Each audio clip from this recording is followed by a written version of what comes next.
Very many thanks for joining us for the 2020 Online EV Summit and what we hope is the most exciting online e-mobility event of the year. Now, we have already, I confess, faced a few glitches, but in this Christmas edition of the EV Summit, our GreenTV elves are busy working away in the background, and we are confident we can bring you the show for the rest of the day. Thank you very much indeed, Mary. Yeah, apologies to anyone who is experiencing some issues. We've had an unprecedented number of people signing up to the summit, so that has tested our systems a little. But we will have a huge global audience joining us throughout the next couple of days, as well as an international lineup of the most significant leaders in the e-mobility sectors, and presenters joining us on both afternoons from the United States. Firstly, some very English apologies for being slightly late bringing you this year's EV Summit. 6 months late, in fact, circumstances outside of our control intervened. But we were never in any doubt that we would make it happen eventually. And now we're going to use this year's summit to celebrate the coming of age of EV and to look at what will surely be a better year in 2021, when e-mobility really starts to become a part of absolutely everybody's lives.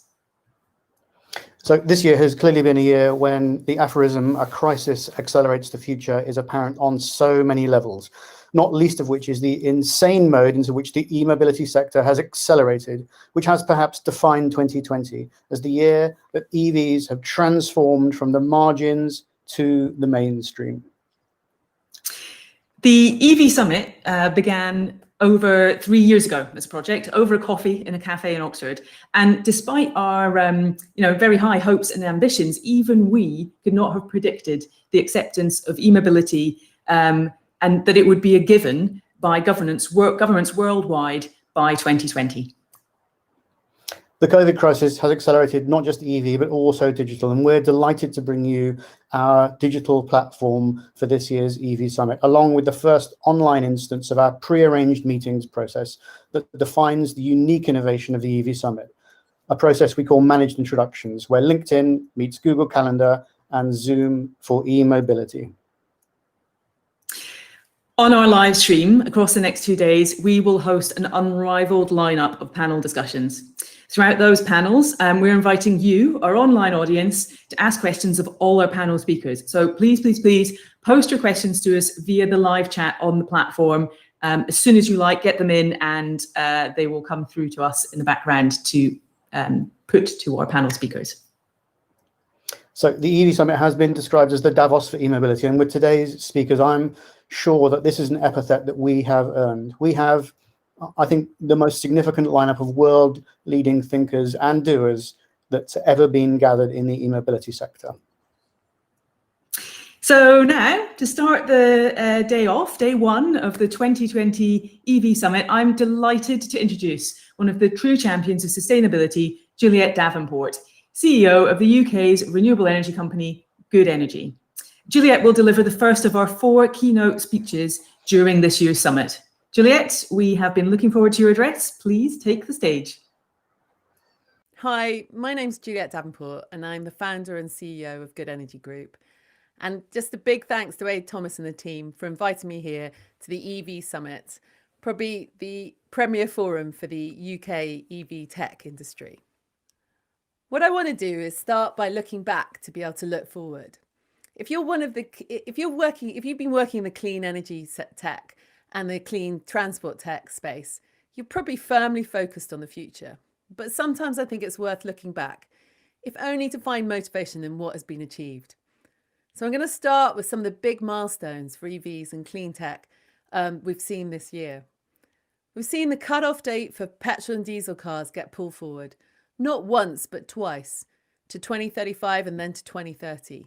This sends a really strong signal to the industry that we are going to shift away from dirty old fossil cars. Looking at the ZapMap data, we've seen the number of public EV charging devices tip over 20,000 and locations hit 13,000. That's more than the total number of petrol stations in the UK, a real milestone. And in April, we saw sales of new electric vehicles outstrip diesel sales for the first time ever. The UK EV sales are up by 195% on last year, And by the end of 2020, there will be at least 50 different EV models on the UK roads. If any of us think back just 10 years or a little bit further to the first modern EV like the Tesla Roadster or the first Nissan Leaf, this is the kind of progress we could simply dream of. And one of the things I often talk about is the progress we've made in clean energy. When Good Energy was founded just 20 years ago, less than 2% of the UK electricity grid was powered by renewables. Today, it's close to 40%. That transition has been the big driver in reducing UK emissions. Electricity used to be one of the biggest contributors to our carbon emissions here in the UK.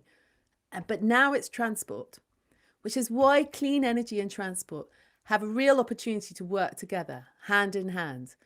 We are now at an inflection point for tackling climate change, and the electrification of transport plays a vital role in that.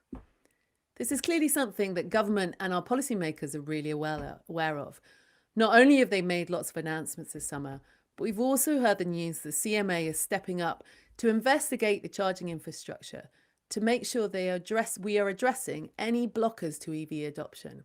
And I think that is something that we should welcome, the seriousness that government is looking at this. There is also another inflection point, the technology inflection point. Like any early stage industry, it's been very much an industry built for and by tech enthusiasts and early adopters.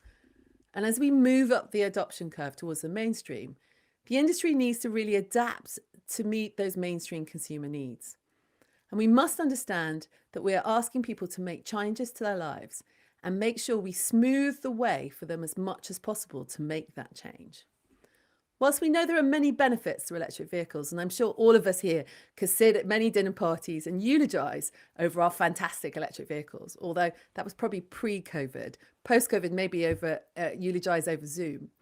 But as an early tech enthusiast and adopter in this market, there have been frustrations too, whether it's the charging points not working or the range of vehicles never quite living up to expectations or range. To appeal to the mainstream, we need to be dealing with some of these things, whether it's range anxiety, finding a charger that's functioning, or making sure that people can pay for something really easily. And the power that they put into their car is truly making a difference to the climate. None of it has been made particularly simple to date. And it will work if we all need to work together to make sure that this marketplace becomes as consumer focused as it possibly can.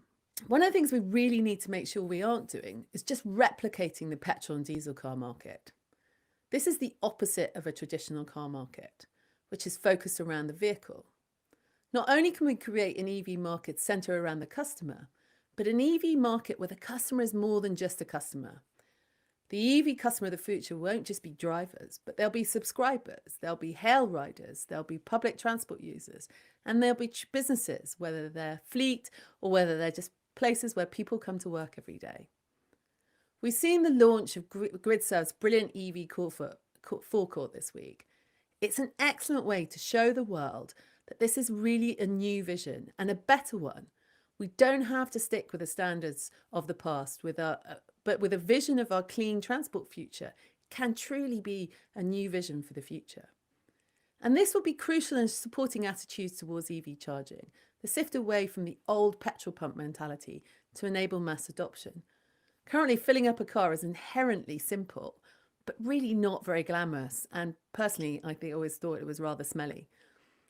It's all of our responsibility to make recharging and the processes involved with the EV industry inherently simple and more attractive. And making sure this is core to how we recover from this pandemic is important. Clearly, the events of this year have had a huge impact, and many of the milestones mentioned may not have happened without the effect of the pandemic. It's what has led to the popular hashtag of 2020, Build Back Better. That phrase really means something for the EV industry, because we can create an experience which is better than the old petrol and diesel one. Cleaner air, tackling climate change, of course, but just also simply a better experience for everyone. Services that are centered around the customer, charging infrastructure readily available and easy to use, cars that are more fun to drive, or even to relax in while something else is driving them. That is the clean transport industry of the future, and that is the one I am looking forward to helping to deliver. One that is simple, one that is straightforward, but one that everybody can be part of and wants to be part of. Our futures depend on it. Thank you so much for being part of this, and I look forward to our future together in a climate change free world with the EV industry that we really deserve. Thank you. Hugely inspirational words there from Juliet Davenport, CEO of Good Energy, and couldn't agree more. Simple and straightforward transformation for clean air and clean energy. So now on to begin our panel discussions, and we're starting with what is the clearly key vector for the growth of the sector, the cars that will drive us into the sustainable future of transport. The EU aims to have 30 million electric cars on the road by 2030. And our OEM panel is well positioned to tell us whether this is possible. So let's start off and watch our panel video from panel partner LeasePlan to kick us off.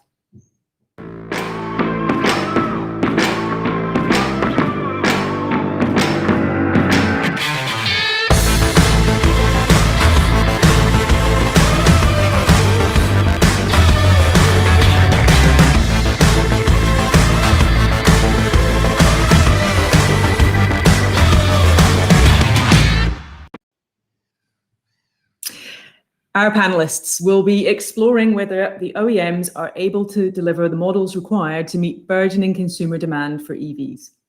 We're delighted that arguably the world's most significant leasing company, LeasePlan, are sponsoring the OEM panel. Before we introduce our first panelist, I'd like to remind you, as our online audience, please be submitting your questions into the chat for our live Q&A, which we'll be having after each panelist has spoken. So now, first speaker up is Matt Walters, Head of Consultancy and Customer Data Services at LeasePlan. Matt joins us as our panel keynote speaker to open things up. So over to you, Matt. Thank you. Good morning, everybody. Wow, first time in 10 months that I've not started a conference or a call with people telling me I'm on mute. So good morning, ladies and gentlemen, and a warm welcome from myself and LeasePlan to this, the EV Summit 2020 event. In a few minutes, I will have the pleasure of handing over to some illustrious guests. So Vincent Kobe from Citroën, I hope I pronounced that right, Vincent. David George from Mini, Ashley Andrus from Hyundai for our first panel session on this year's summit. But I'm proud and humbled to have been asked to share some of my own thoughts and words on how manufacturers can sustain their energy and the charge we've seen in driving towards a sustainable future. No more electric puns, I promise. Well, maybe one or two. But what a year, right? At times it's felt less like a glass half full and more a struggle to find a glass in the cupboard. But let's stop for a moment and think. Harmful emissions are at their lowest levels for years. The smog and haze that has so plagued our capitals for decades has lessened, and in some places has cleared completely. Mileages have reduced across the board. Who'd have thought that someone from a leasing company would be saying that's a good thing? And we've all had to find new ways of working, all with the added benefit of reducing our own carbon footprints. Businesses have recognised the role that EVs can play and must play in their fleets, and my daily conversations are now about EV fleet policy supported by hybrids or ICE in extreme cases, and not the other way round. EV policies indeed are becoming the norm.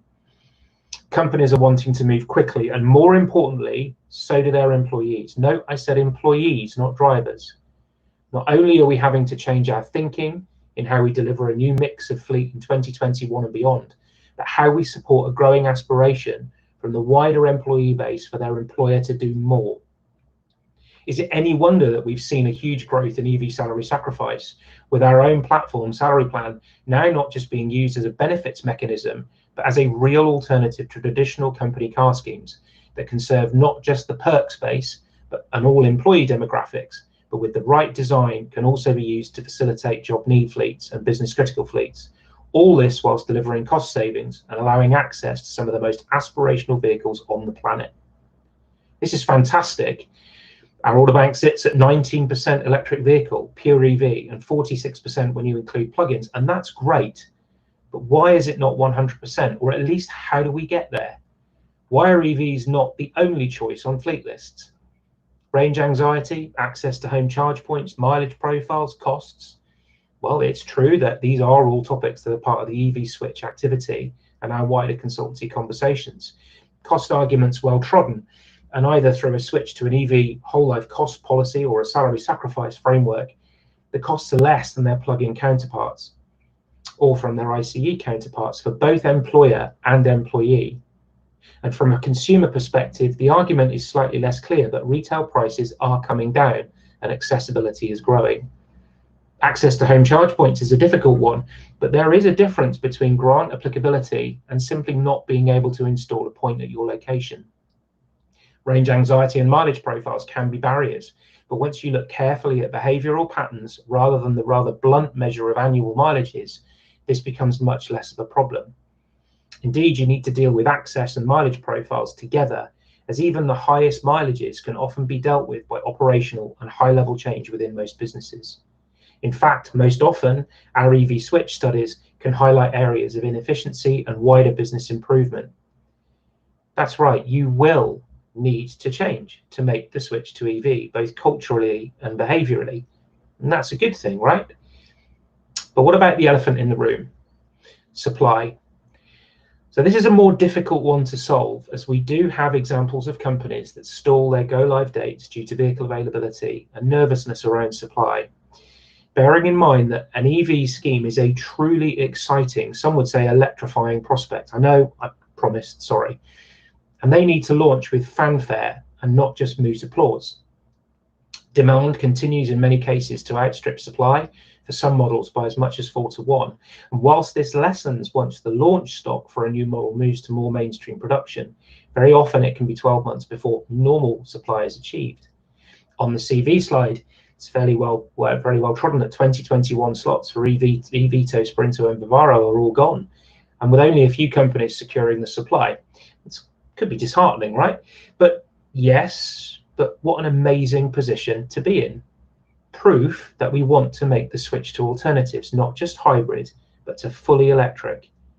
And this isn't a result of an arbitrary government target or incentive. This is a true desire. I talked about an elephant in the room, and we can't ignore Brexit. With just over 2 weeks to go, there is still no real sign of a deal. Although I haven't checked the news for a couple of minutes, so I might be surprised and we might find we've decided to swap fish for cars.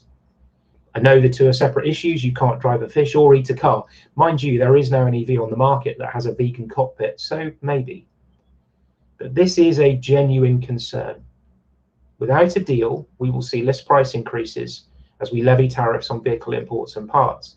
In some cases, this will push vehicles outside of the EV grant threshold. Even with a deal, it's been confirmed that we will no longer contribute to CAFE regulations and the stringent targets that manufacturers have to achieve. So we must make sure that we are at the forefront of the queue when it comes to supply allocation. I can't sit here on this platform, bedroom, and pretend to have all the answers. I don't, and it's unlikely that we can solve it today, even with our illustrious guests, and guarantee that we will have all the EV stock we could possibly want. Let's be honest, that wouldn't be good business. But I do have one solution: active collaboration. I don't mean sitting in darkened rooms together with inane what ifs and if onlys. I mean real collaboration with government, with experts. I'm certainly not sick of them, with the manufacturers and with each other. We all have a part to play in making the EV switch and a responsibility to a sustainable future. Thank you. Back to Mari. Thank you very much, Matt, for your thoughts there. And we have time to take a question. I thought it was very interesting what you were saying, because you picked up on so many different aspects of what's going on. And clearly, particularly with your business, you're in the middle of all of those very interacting parts of the system, supply and demand, and the barriers that people are facing to take up. And I'm just maybe harking back a little bit to Juliet's words about the desire for a simple and straightforward solution. And I wondered if you think that that is, how you deal with cutting through that complexity and all those various things to actually make some progress and bring the simplicity for your customers. So I think part of it is good communication and understanding the business case. So I mentioned in my piece around moving away from annual mileage and understanding people's trips and destinations. That's really crucial. So people saying, well, I can't drive an EV because my behavior is this, or I do this, or I behave like this. Actually understanding that someone on 22 people on a 20,000 mile a year contract will be behaving completely differently in their day-to-day lives in terms of the trips that they're doing and the mileages that they're driven. By the way, 20,000 miles is certainly not a barrier for an EV. When you work out what that translates to in terms of weekly mileages, it's still doable. But actually, you know, taking drivers on the journey, making them part of the decision-making process with you, helping drivers to understand that they can drive an EV as well, because once drivers see these new products, they are fantastic. You know, you get into these spaceship cockpits, you have these wonderful drives. Why wouldn't you want to drive an EV? And certainly many drivers are looking, saying, well, I want to, but I can't. And it's about helping them with that journey and helping them understand how they can. Brilliant. Thank you so much for that, Matt. And time to move on with our journey, but I hope, Matt, that you will be hanging around and joining us later for the discussion amongst the panelists. So once again, to our online audience, if you have questions that you would like to pose to our other panel speakers, please do get those into us via the chat. So on to our second OEM panel speaker.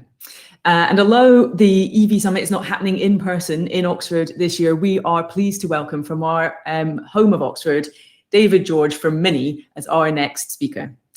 Mini, as you all know, make iconic cars, and perhaps it's these cars that are truly going to drive consumer engagement. David, over to you to tell us more about Mini's plans for electrification. Hi, good morning, and thanks for inviting us in. And yeah, what a shame we can't be at Oxford together. Hopefully I'll get through the next 5 minutes without the dog barking or the doorbell ringing. But let me just give you a bit of a flavour as what we're doing as a group in terms of electrification. And I guess to give you some perspective on the breadth, it was interesting listening to Juliet talking about don't replicate the old. And I think as with most manufacturers, that's absolutely what we can't do. And I hope I can give you a bit of a sense of the breadth of what we'll be doing to support the development of the electric market. So from a product offer, the group has got a stated aim of offering 25 electrified models by 2023. So that's really ramped up for us. And 50% of those are going to be pure electric. Now, the Mini brand, this means that every single vehicle we've just recently announced, so every single Mini product available will be electrified, including 2 completely new models to range. One of those, which will be built just purely electric. And it will even include a plan, we've got some early plans at the moment, to make our John Cooper Works Performance brand electric. And that's a really interesting step for us because, you know, electric does suit itself and lend itself well to performance driving characteristics. So it's a really huge investment in the right products to help customers make the decision to go electric. Now, when we were launching Mini Electric in the spring of this year, we did some research with Whatcar, and we did discover that at the time there were 1.5 million people who could make the switch to electric driving with a Mini Electric today with very little or no compromise to their lives. So those were people that essentially had off-street parking, more than one car in the household, and did about less. The second car did less than 100 miles a day. What we know from our own research and our own data is that Mini drivers generally do, on average, about 26 miles a day. So, you know, we know that there is range anxiety out there, but, you know, we've already seen such a massive growth this year. You know, the market now for electric cars, pure electric, is 6% this year versus 1% share of the market last year. So we know there is a great demand out there. But we also know that while some people are making the switch, there are others that are reluctant to. Now, whether that's for emotional reasons, such as range anxiety, true, whether it's true or not, or for genuine range requirements, we know not everyone's ready for the full switch to electric. And I think that's why plug-in hybrids, such as our Countryman, make for a good toe in the water, an option for those people. So we think about the products. Yes, of course, we're going to be producing products, but our production methods have to shift as well. We've got to become more flexible. And Mini Electric at Oxford, where we should be sitting today, is a great example of that.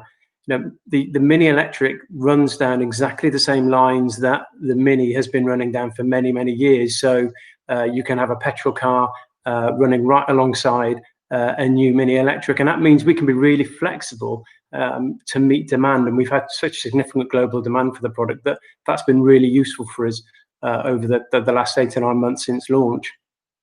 And we're also gearing up more globally for demand. So we know there's a really significant increase in China, for example. So we have a collaboration with a local manufacturer that will be developing mini electric with us in the Chinese market to help meet that global demand as well.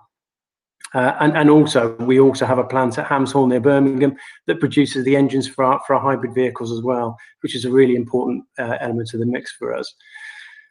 So, but beyond that, I guess beyond developing cars and then producing the cars, we have a big role to play in supporting the rollout of electrification as well.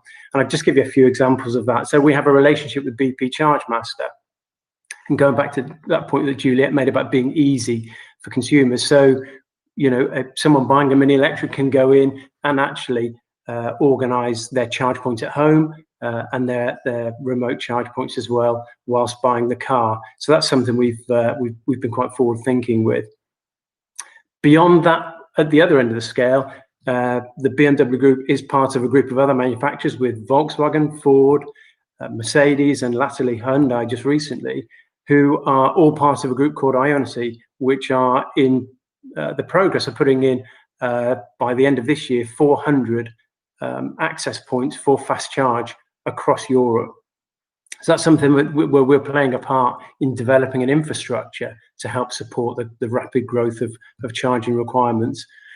And then we also have a relationship with OVO Energy, the largest green energy supplier in the UK. So for mini electric customers, we've put in place a relationship with them, which means that if you switch to their 100% renewable energy tariff, you get free miles as a mini electric customer. So really thinking about that entire chain of supply from production right through to use by consumers.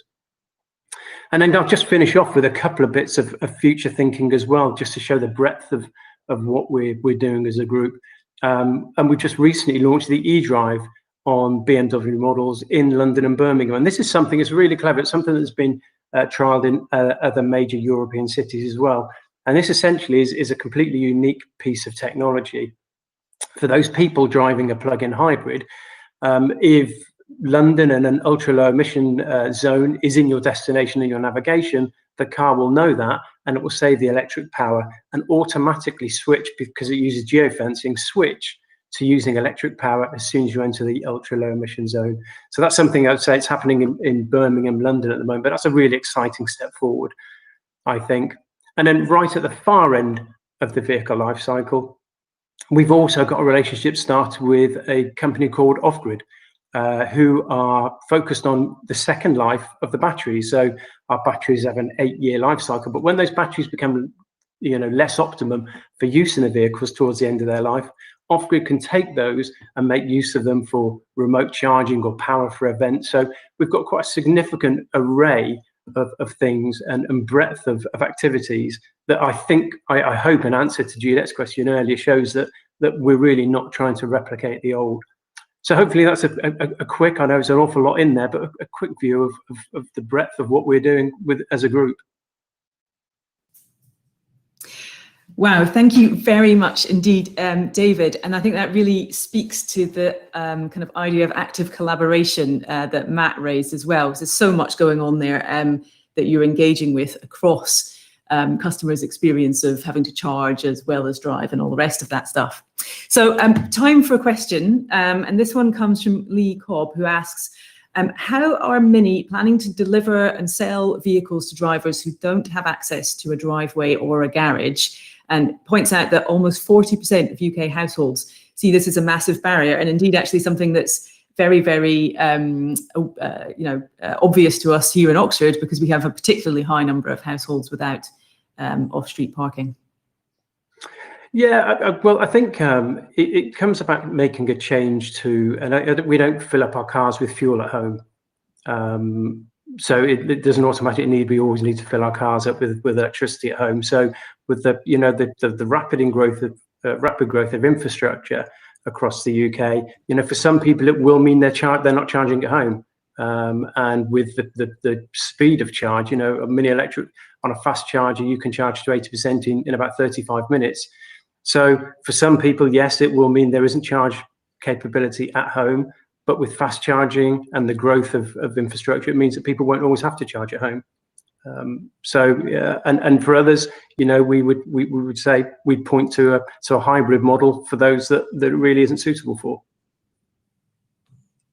Thank you, David, for taking that question. And please do hang around and join us again to ask questions of your fellow panelists once we've heard from all of the speakers in this panel. So once again, to our online audience, if you have any questions that you would like to put to our remaining OEM panel speakers, or indeed actually for the speakers, any of the speakers coming up over the next 2 days, please do post those to us. So next up, it's Ashley Andrew of Hyundai UK. Ashley, many thanks for joining us today. Hyundai are clearly a real leader in both battery electric vehicles and increasingly active in the hydrogen space. So I'm really looking forward to hearing your ideas on how Hyundai are going to deliver the models that will usher in our new age of sustainable motoring. Over to you, Ashley. Thank you very much, Mary, and thank you, Aid. And I just, as David said, you pick up on the points mentioned about collaboration, and David mentioned that we very much are part of the European Ionity network, and that demonstrates the collaboration the Hyundai Motor Group is making in terms of infrastructure rollout. There were two other points which were interesting as well. Matt mentioned about supply, and obviously the move to mainstream, as Juliet mentioned, is going to be driven by supply. And I'd just like to reassure Matt that supply for us in Hyundai is not a problem. We have plenty of electric vehicle supply. And Matt, if you need to talk to me afterwards in terms of supply of Kona Electric or Ionic Electric, I'm more than happy to pick up on that contact.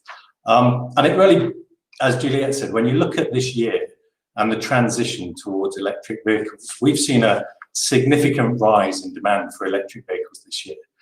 And when you consider the disruption that the pandemic's brought and the fact that we've had 2 national lockdowns and showrooms up and down the country have been closed, despite this, and in the context of an overall industry that's back 30%, Hyundai has seen our sales of battery electric vehicles rise by 162% during the first 11 months of the year. And our plug-in hybrid sales have also proved increasingly popular, with sales up 89%.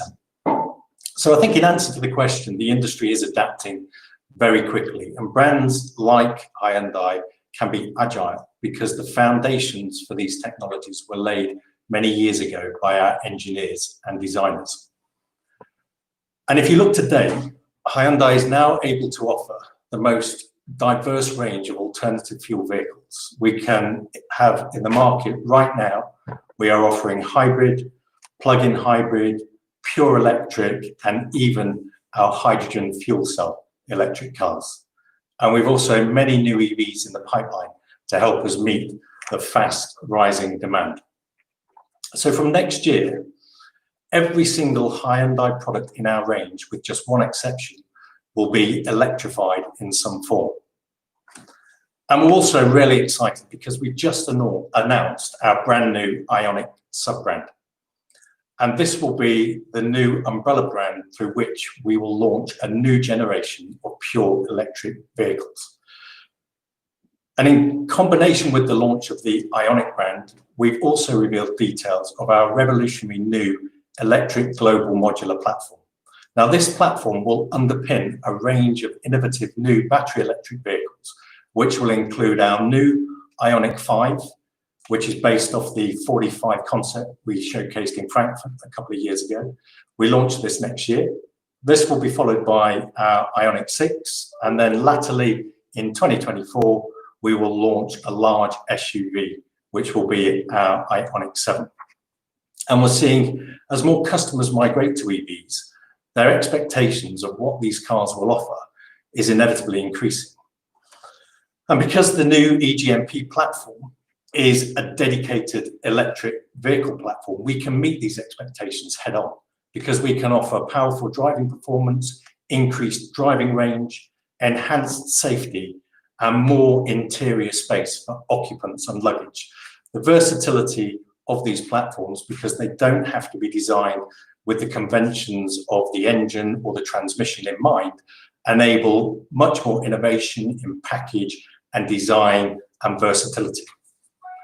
So the launch of our new EGMP platform will also enable us to produce the first EVs compatible with both 800 volt and 400 volt chargers without the need for any additional components or adapters. And the reason this is significant is because it brings convenience. Customers will be able to charge fully in just 18 minutes, and they'll be able to travel for more than 62 miles on a 5-minute charge. And crucially, this platform will also ensure that we can continue in Hyundai Group to bring more EVs to market more quickly through modularization and standardization. And we're taking the necessary steps to increase EV choice and volume. That allows us to be incredibly ambitious about our own role in helping more customers adopt sustainable forms of mobility. So our portfolio of electrified models will be increased to 44 by the year 2025. And this will include 13 hybrid, 6 plug-in hybrid, 23 battery electric, and 2 fuel cell electric vehicles. And by 2025, our ambition is that we will be selling 675,000 electric vehicles annually, comprising 560,000 battery electric vehicles and 110,000 fuel cell hydrogen vehicles. And this will make us one of the top 3 manufacturers of battery and fuel cell EVs in the world. We believe that supporting the diverse transportation needs of a modern society requires exploration of multiple mobility solutions. And at present, hydrogen is not seen by many consumers or businesses as a viable option, but that is certain to change. Hyundai is already a world leader in fuel cell electric vehicles, both cars and trucks, and we were the first to commercialize fuel cell electric vehicles back in 2013. So we can scale up our fuel cell hydrogen production quickly as the profile grows. We're investing in fuel cell production and infrastructure and partnering with pioneering tech companies to make sure that we're fit for future growth. And we were also really encouraged for the government's 10-point plan, and we welcome the inclusion of hydrogen as front and centre within that net zero plan. And we look forward to more details from the government of the rollout of the hydrogen fueling infrastructure and the consumer incentives to encourage adoption of this technology. But I think, as we've touched on today and the question that David had earlier, many people still need to be reassured about the benefits of zero emission mobility, whatever form it is in. And those who live in inner city flats or remote rural locations will understandably worry about how and where they can charge their cars. So we very much share the government's ambition to decarbonise road transport, and as a business, we're committed to this journey. We're meeting the demand with the most diverse range of alternative fuel vehicles on the market, and we have many, many more on the way. We're investing in infrastructure, and we're incentivising our network of dealers to support us in driving the uptake of electric vehicles. It would be a great support to the industry if the government, off the back of the 10-point plan, can now roll out further details for the necessary education, the speed of infrastructure rollout, and the incentives for consumers, and further tax concessions that will encourage mass adoption and help us deliver a revolution in sustainability as early as we possibly can. Thank you. And thank you very much indeed, Ashley. Time for one question from our audience. And I guess you have talked about your global platform and being able to ramp up supply and across a really diverse portfolio. What do you think about how the mix of that portfolio will change with time looking forward? So, for example, we've had a question in, will you have a fully electric fleet by 2030? So we will have fully electrified fleets by 2030. We will meet, obviously, the government regulation in terms of the ban of petrol and diesel sales by 2030. So we're in good shape. We're well prepared for that with the introduction of our EGMP platform. But also we think it's going to be a blended solution, as I've said. There's no doubt there's a lot of interest, and it was featured in the government plan, about the hydrogen economy And there's no doubt fuel cells, you've seen the pilot where we have been conducting in Switzerland with fuel cell trucks, which are zero emissions. There's no doubt in terms of the larger vehicles first, we'll see hydrogen adopted, and that will then trickle down through in terms of passenger cars. So we will, by 2030, be fully electrified, be that through battery electric and hydrogen electric vehicles. Brilliant. Thank you very much for taking that question, and a huge thanks for giving us the Hyundai view on the shift to sustainability in the OEM sector. Do join us to ask questions of your fellow panelists at the end of this panel slot. So our next speaker, I'm thrilled to say, is Vincent Kobe, Citroën brand CEO at Group PSA. Citroën has an active lineup of electric vehicles across both van and passenger vehicles. And I'm particularly excited about the tiny Ami, which I'm very much hoping finds its way to the UK market. Remember, online audience, it's all about you. Please get your questions into us via the chat for Vincent and indeed other speakers coming up over the next 2 days. Now, Vincent, all I have to do is say it's over to you. Take it away. Yeah, thanks very much, Mary. First, I really appreciate the opportunity to be talking to you today, and I also appreciate the quality of the speeches we've had up to this point. When I look at the overarching question about are we going to be able to meet the challenge from an OEM point of view, there's several things I'd like to say. First, I'd like to talk about the product offer, which is part of this quote-unquote supply question. But then I'd like to also cover some of the key challenges as far as adoption and customer satisfaction go. So if we look first at product offer, and I think I'll be very much in sync with the previous speakers, I think the car industry, I mean, the OEMs are getting ready at varying speeds, but with varying technologies. But we will be able to answer the question from a product offer point of view. And if I have to give some examples, fully electric vehicles today, there is an increasing supply in what we call the B segment or the B SUV segment. Obviously, you can see a number of offers from the PSA group in those. And if I was to quote my sister brands, Peugeot and Opel, you can, or Vauxhall, you can obviously see 208, 2008, Corsa, Mocha being fully electric in both segments, and Citroën will soon join that band. There is a bit of a current barrier between fully electrified and plug-in hybrid, and on this, Citroën has decided to be ahead of the wave and move into the compact saloon segment with fully electric offer, which is the new EC4. And you can look at the other way, as you mentioned a bit earlier, we've been invading the question of urban, clean, affordable mobility with an object which is on test as we speak in the UK called AMI. So product offer up to, let's say, compact segment, C segment is available. There's an ongoing debate about how can we move up, because when you move up to C SUV or D segment, then a number of questions are coming. First, do we have the platforms to do this? And the answer is yes, and increasingly so. And PSA has announced that we'll develop a fully electric capable CMP platform from 2023 that will answer this particular request. The second question is autonomy versus size of battery pack versus cost. And that one is a collaboration subject, as Matt from LeasePlan was mentioning a bit earlier, because fundamentally this will not work from a pure paid price point of view. So we need to support this from residual values and lease schemes to make it affordable to customers. So generally speaking, compact urban solution, B, now C, plus LCVs. The answer fully electric is on the road or on the road in the coming months. This is, as far as PSA is concerned, done and dusted. Moving to CSUV and D is going to be within 2 or 3 years, but there's still a lot of success factors to put in place to make this offer relevant.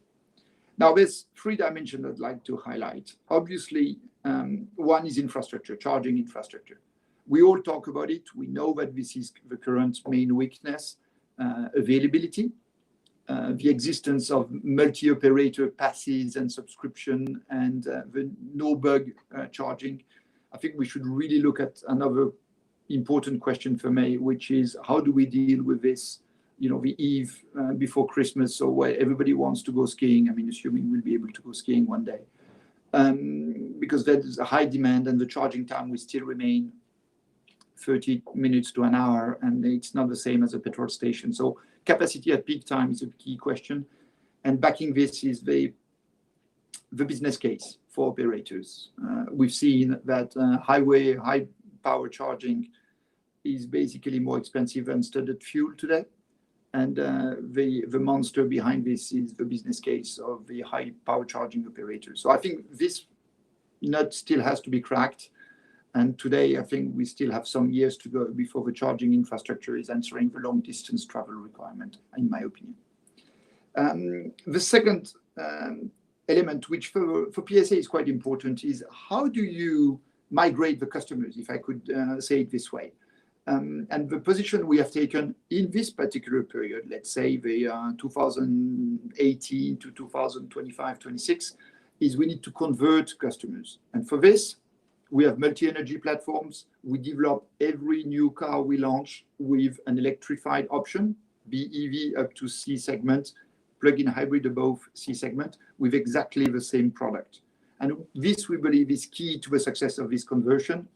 And thanks to the ongoing subsidies as we speak, you can basically have a full BEV EC4 for a price, be it lease or purchase, which is equivalent to a diesel offer.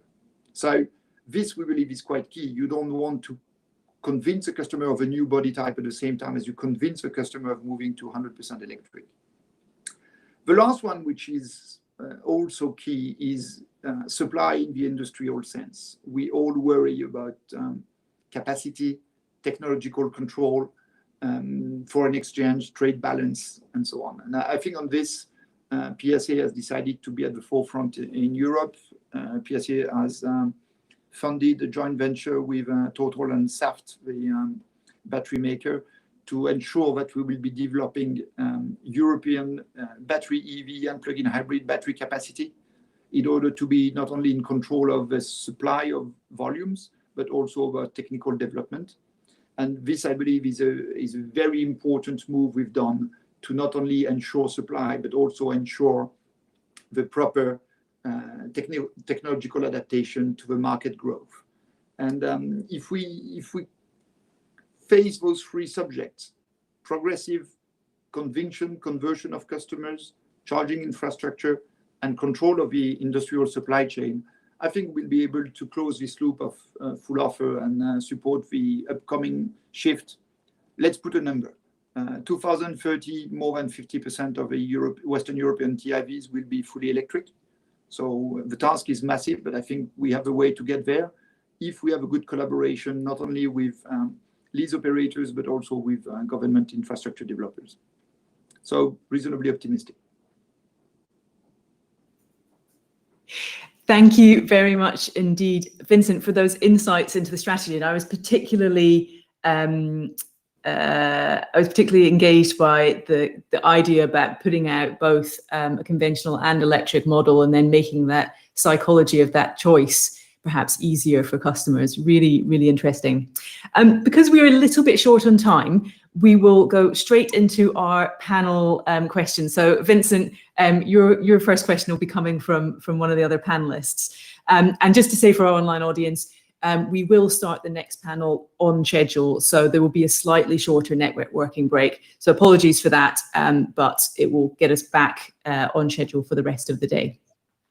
So coming back to our full panel, joining us again, and the opportunity now is for you to ask questions of each other. So Matt, as our panel keynote, I'd like to invite you to ask the first question to the other panelists.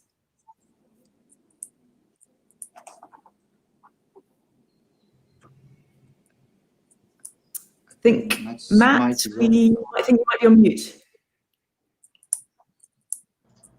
So having started my keynotes by saying, no one's told me I'm on mute, everyone's told me I'm on mute, so that's fine. It was planned, right? So, just to break the ice. So I guess just a little bit of insight around the supply piece, around any disruption going into next year. We know about some of the supply constraints, I guess at what point do EVs and the supply chain of EVs become the norm, become more fluid, and we don't see long delays between launch stock or launch supply and production?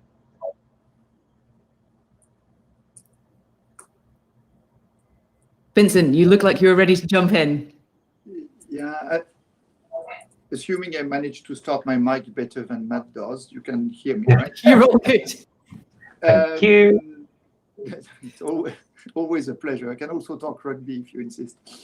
No, I think we've taken some steps on this. First, we don't accept any time gap between a traditional ICE engine start of production and a BEV, battery EV, or plug-in hybrid start of production. They have to be exactly same day. Second, as I was saying, we're trying to vertically integrate all the key items of the electrified value chain. We're not talking battery only. We're talking, of course, battery pack assembly. We're talking motors. We're talking converters, chargers. In order to avoid this arm race, which we've seen in the last 10 years of securing capacity from Chinese makers and basically discovering that those Chinese makers have oversold their capacity and not invested, and everybody's scrambling left and right. Yeah. So that's an answer. The real answer, if we're more pragmatic, is when are we going to have a stable, predictable growth? Probably never in the current environment. But let's be honest, who would have put money on the fact that the European battery EV or electrified market would be between 8 and 10% in November? Back in March, the answer is nobody.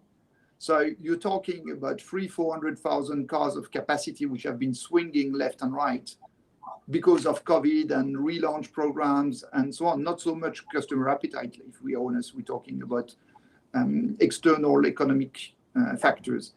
So I think we need to get to grasp with it. We need to accept that the European Green Deal will happen, both sides of the channel, by the way, and base our investments on this, because I think we've passed the exploratory phase. We're now in the development phase, so it's a bit more predictable. Thank you. Thank And you, I think Vincent. And I can perhaps ask Vincent, is there a question perhaps leading on from that you could pose to the other panelists? Yeah, I have an interesting one, because I think we're all grabbing with the same question, and nobody has been able to put a real answer. If I'm simplistic, there is an asymptote in the efficiency of getting the battery bigger. So when you reach 70 kilowatt hour, 80 kilowatt hour, and you move to 100, yes, you gain a bit of range on paper, but in reality, you actually gain a lot of weight. Then you get a lot of aerodynamics penalty.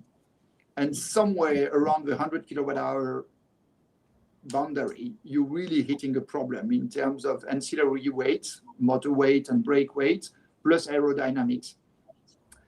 And you're not improving the real life range by so much. So I'm very interested in the Lee's plan view on this, which is when do we stop this arm race and move into infrastructure, quick charging, and alternative plans for long weekends, maybe? So in terms of replacement vehicles, it's so holiday vehicles, as we term them. So if I'm going away to somewhere that doesn't have charge points, or I need that longer range, so there are options. There are lease inclusive products where you can include a certain number of rental days within the lease agreement for an alternative vehicle. In the UK, we probably have, if not one of the most complex tax systems in Europe.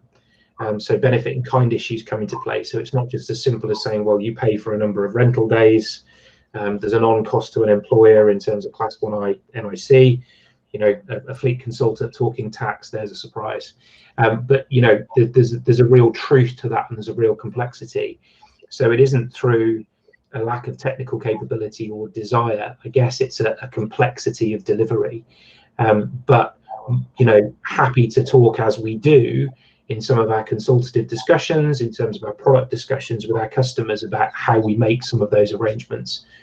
We do have some of those arrangements in place, and they are possible. It's just about the the on cost and the management of some of the tax technicalities. Thank you. Can I bring in David, and David, perhaps respond to the discussion so far and then pose your question for the others? Yeah, I mean, I think, you know, Vincent makes an interesting point, and that is with regard to range.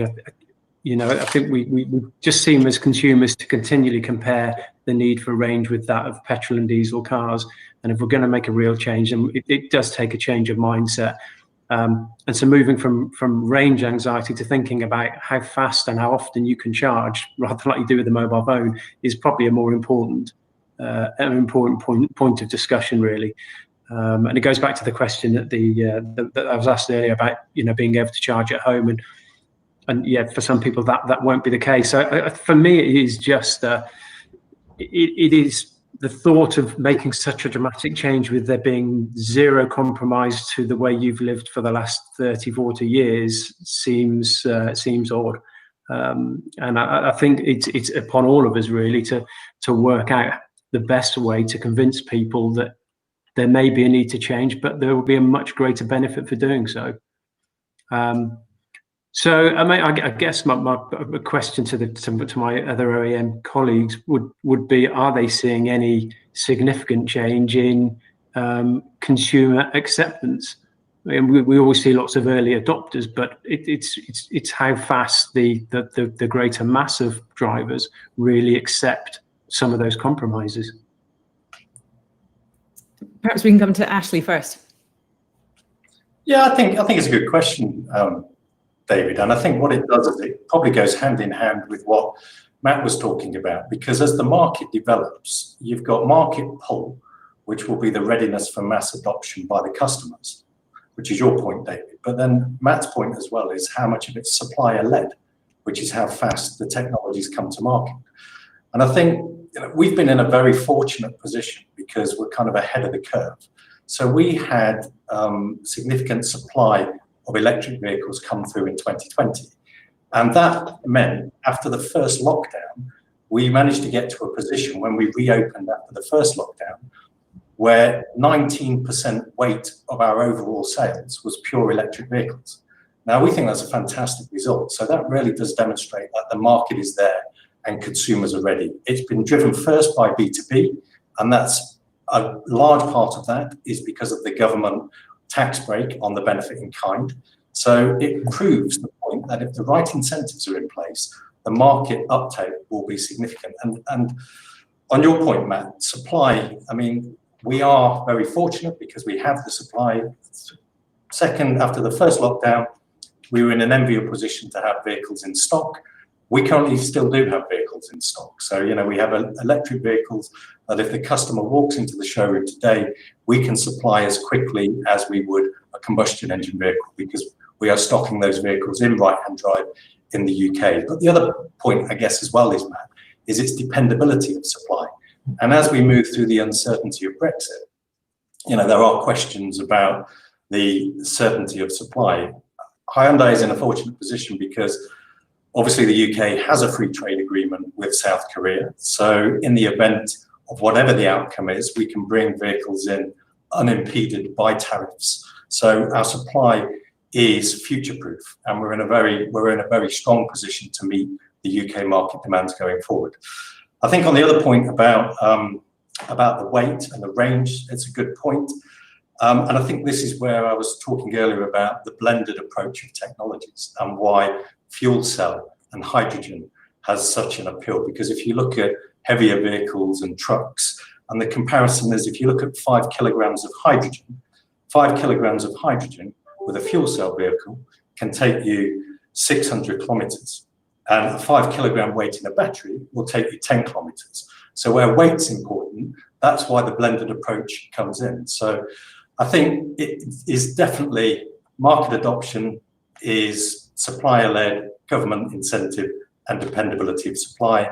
And in terms of the technology development, it will be a blended approach towards a zero decarbonized society. Amazing insights there, Ashley. Thank you very much for that. And the elves in the background at GreenTV are telling me we will need to move to the networking break. But I just want to say a huge, huge thank you to all of you for taking part in this panel and answering questions and the discussion just now. It's always insightful to eavesdrop on sector leaders in conversation. I hope everybody in our online audience has also found it insightful and inspiring. So once again, thanks to the speakers and to LeasePlan for their support in this panel, our online EV Summit. Now it's time to engage with your fellow delegates via the online meetings platform developed by GreenTV for this inaugural Digital EV Summit. Do look out for meetings you've scheduled. And as I say, we will take a shorter networking slot just now so that we can bring ourselves back on schedule. So we will see you back here for our e-bus panel in about 15 minutes. See you then.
Welcome back, everybody, for our second panel looking at the bus sector.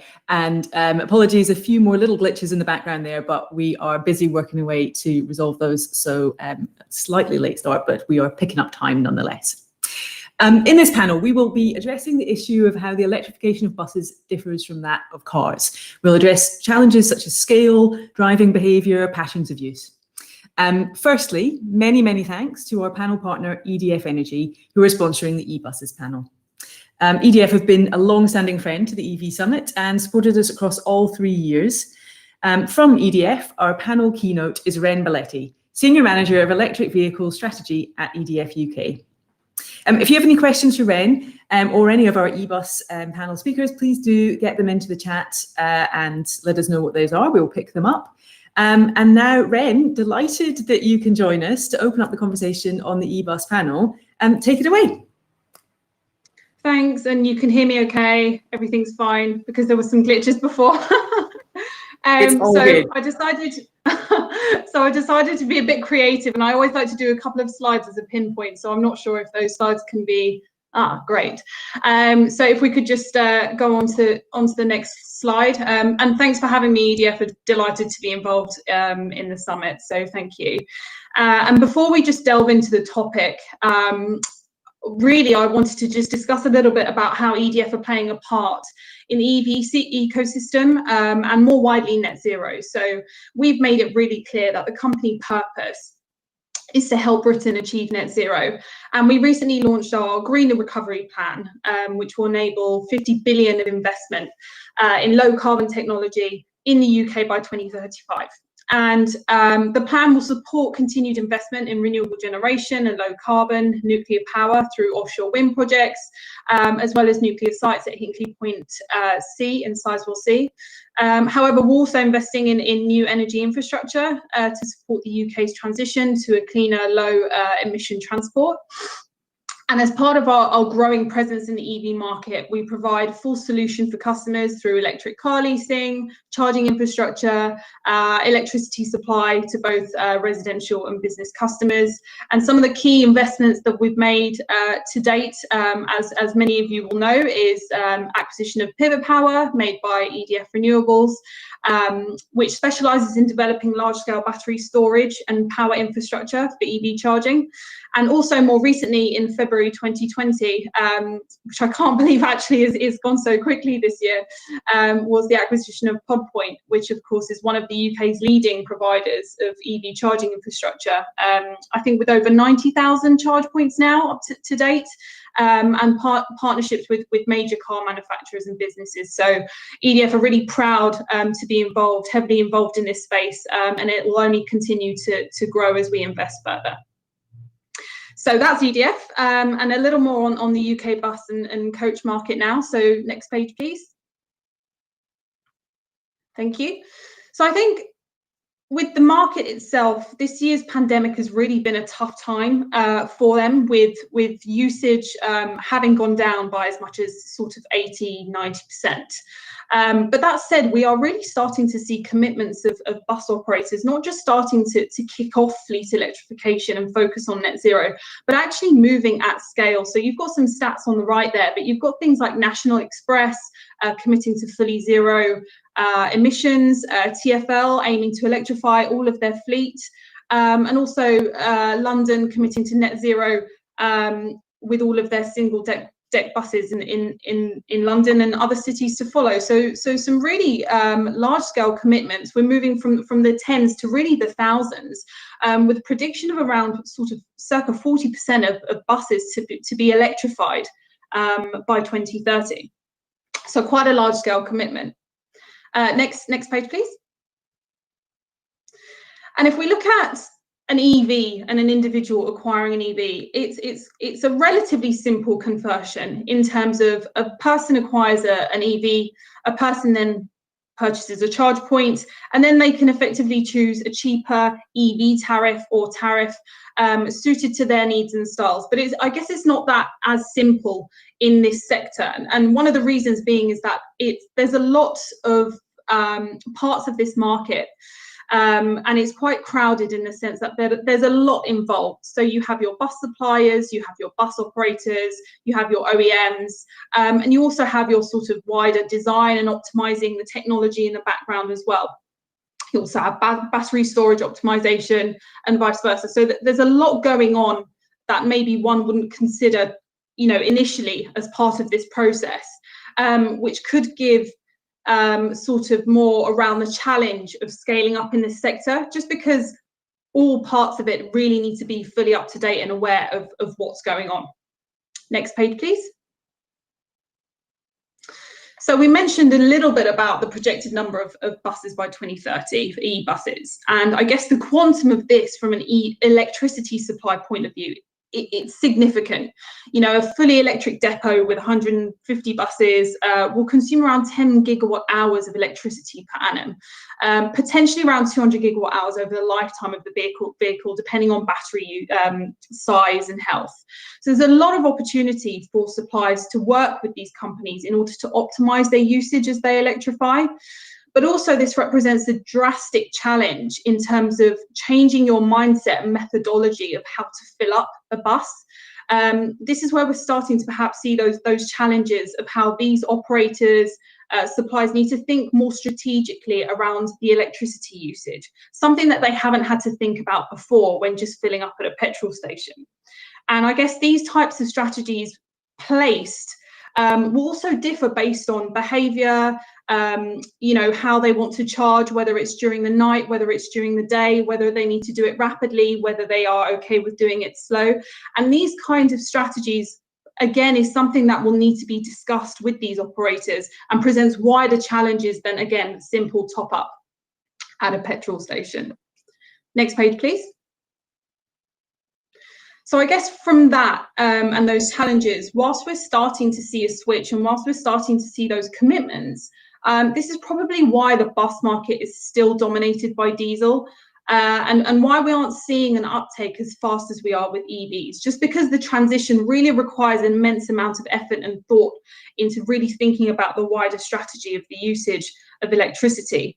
And we all predict the decline in diesel, but some pushbacks, I guess, for not just for e-buses, but for fleets in general, is a little bit around, and I think colleagues mentioned in the previous sessions, around charger anxiety. So the ability to be able to be charged on the road without having to worry about running out. There's also an element of cost to it. So cost around the battery. The battery of some vehicles can amount to up to 50% of the total cost of the vehicle. So it's really trying to understand the cost parity and whether that's still a fear blocker. But also wider concern on battery health and how long they're able to, you know, be on the road for. Something that they've just not had to consider or really think about before. So really, it's almost like an educational thing. Something that we as companies need to educate those operators and manufacturers about more so. So really, I guess the point is the time is now to be a player and a partner in this market while it's still young and fresh and while the pledges are still beginning. Joining this sector to educate how best to optimize on this electrification journey and partnering with those projects today. So I guess my final kind of closing point here, if we go on the final slide, thank you, is from an EDF perspective, we've been focusing on how we can remove those anxieties, and we've partnered with NEOC Green Mobility, to successfully guarantee sort of the energy supply while optimizing our battery storage, with sort of smart charging infrastructure to be able to provide a full end-to-end solution in this area. And this is a sector that we are looking more so right now in order to be able to provide and support our customers with the right solutions, the right care, and provide the confidence for those customers to really make that difficult, for some of those more difficult decision on transition into fleet electrification and on those e-mobility challenges. So yes, sorry, I appreciate that was quite brief. I rushed through the slides, but thanks for listening, and I look forward to any questions that you may have. Thank you so much, Ren, for that fantastic introduction to EDF's work. And I think one of the things that really came out there for me was that difference that in terms of electrifying those fleets for the operators, it sounds like it really is going to depend a lot on where they're operating. So not necessarily the same response, the same approach that you take in a small city like Oxford compared to obviously, you know, one of the bigger cities, London, but, you know, Manchester, Birmingham, and so on. And I just wondered if you wanted to say a little bit more about the nature of that challenge and the focus on place. I think it really does differ area by area, whether there are subsidies and actions that are made by councils in terms of really focusing on electrification. I think there's also another thing around, and I failed to mention this in the slides, but there are also separate things around net zero to do with air quality targets. So with heavy diesel being the key culprits, buses really have the opportunity to change this. And I think some cities and some areas in particular are really putting forward targets to make sure that we are making sure that air quality is raised to a better level. And as part of that, they're providing subsidies and allowing buses to potentially electrify sooner. So I think it really also depends on what's happening in the area that they're operating at to help incentivize them to move faster. So really, I think it's that right level of incentivization, that right level of educating those areas as well. And you know, making sure that you have the infrastructure and the support to be able to get them to charge in the right place in the right time, because I do feel like this fear factor of charging anxiety, which is primarily in the residential space, but absolutely in the commercial space as well with e-buses, it sort of really blocks that mindset of wanting to electrify, because there is a panic that they will just run out of charge, which in most cases isn't the case. But because we are transitioning completely from something of just simply topping up on the road very quickly, you know, a minute's worth versus potentially 20, 30, 40 minutes worth, you have to really plan more carefully how that's going to work. So it really does depend on the strategy of that particular operator and what city they operate in and what incentives are in those areas. Thank you very much for picking that up, and thanks again to EDF Energy for supporting the eBus panel and the EV Summit over the last 3 years. Please do stick around because we will have questions amongst the panelists once all of our panel have spoken. Now on to our next speaker, Frank Mulon, Managing Director for the Global Electric Vehicle Charging Infrastructure Business, ABB. Frank, I'm delighted you can join us at this year's online EV Summit for this eBus panel. Reminder to our audience, please get your questions for Frank and any of the others into us now on the chat. And Frank, over to you to tell us more about ABB's work on the electrification of buses. Yeah, thanks a lot, Mari. Thanks a lot. So if I look into that and if I follow the discussion, what I really see is that the range anxiety, especially for buses, still seems to be out there. And if I look how the industry developed, I would say there is no need for that anxiety, right? We had the same in cars, and that industry is now a couple of years old, and the power levels there went up to now 350 kilowatt for cars, what you have out in the industry and out deployed. And if you then look at the bottlenecks, why is it just 350 and not more? It's basically the size of the battery and the C rate you can charge it. And it's the cable actually to bring the power through. And if you now transfer this to buses, for buses, of course, it looks different. For buses, you have larger batteries, so you can have higher C rates. Or not higher C rates, but you can charge with higher power, and you can much easier connect automated. And the industry actually we're in now. So ABB is in that industry since 10 years. So 10 years ago, that's kind of the Flintstones probably in that industry. If you look at it, it's kind of Stone Age 10 years ago, and it has developed tremendously. And now for buses, that gained traction actually kind of since 2000, I would say 2016 roughly. So originally also with cable or plug-based charging.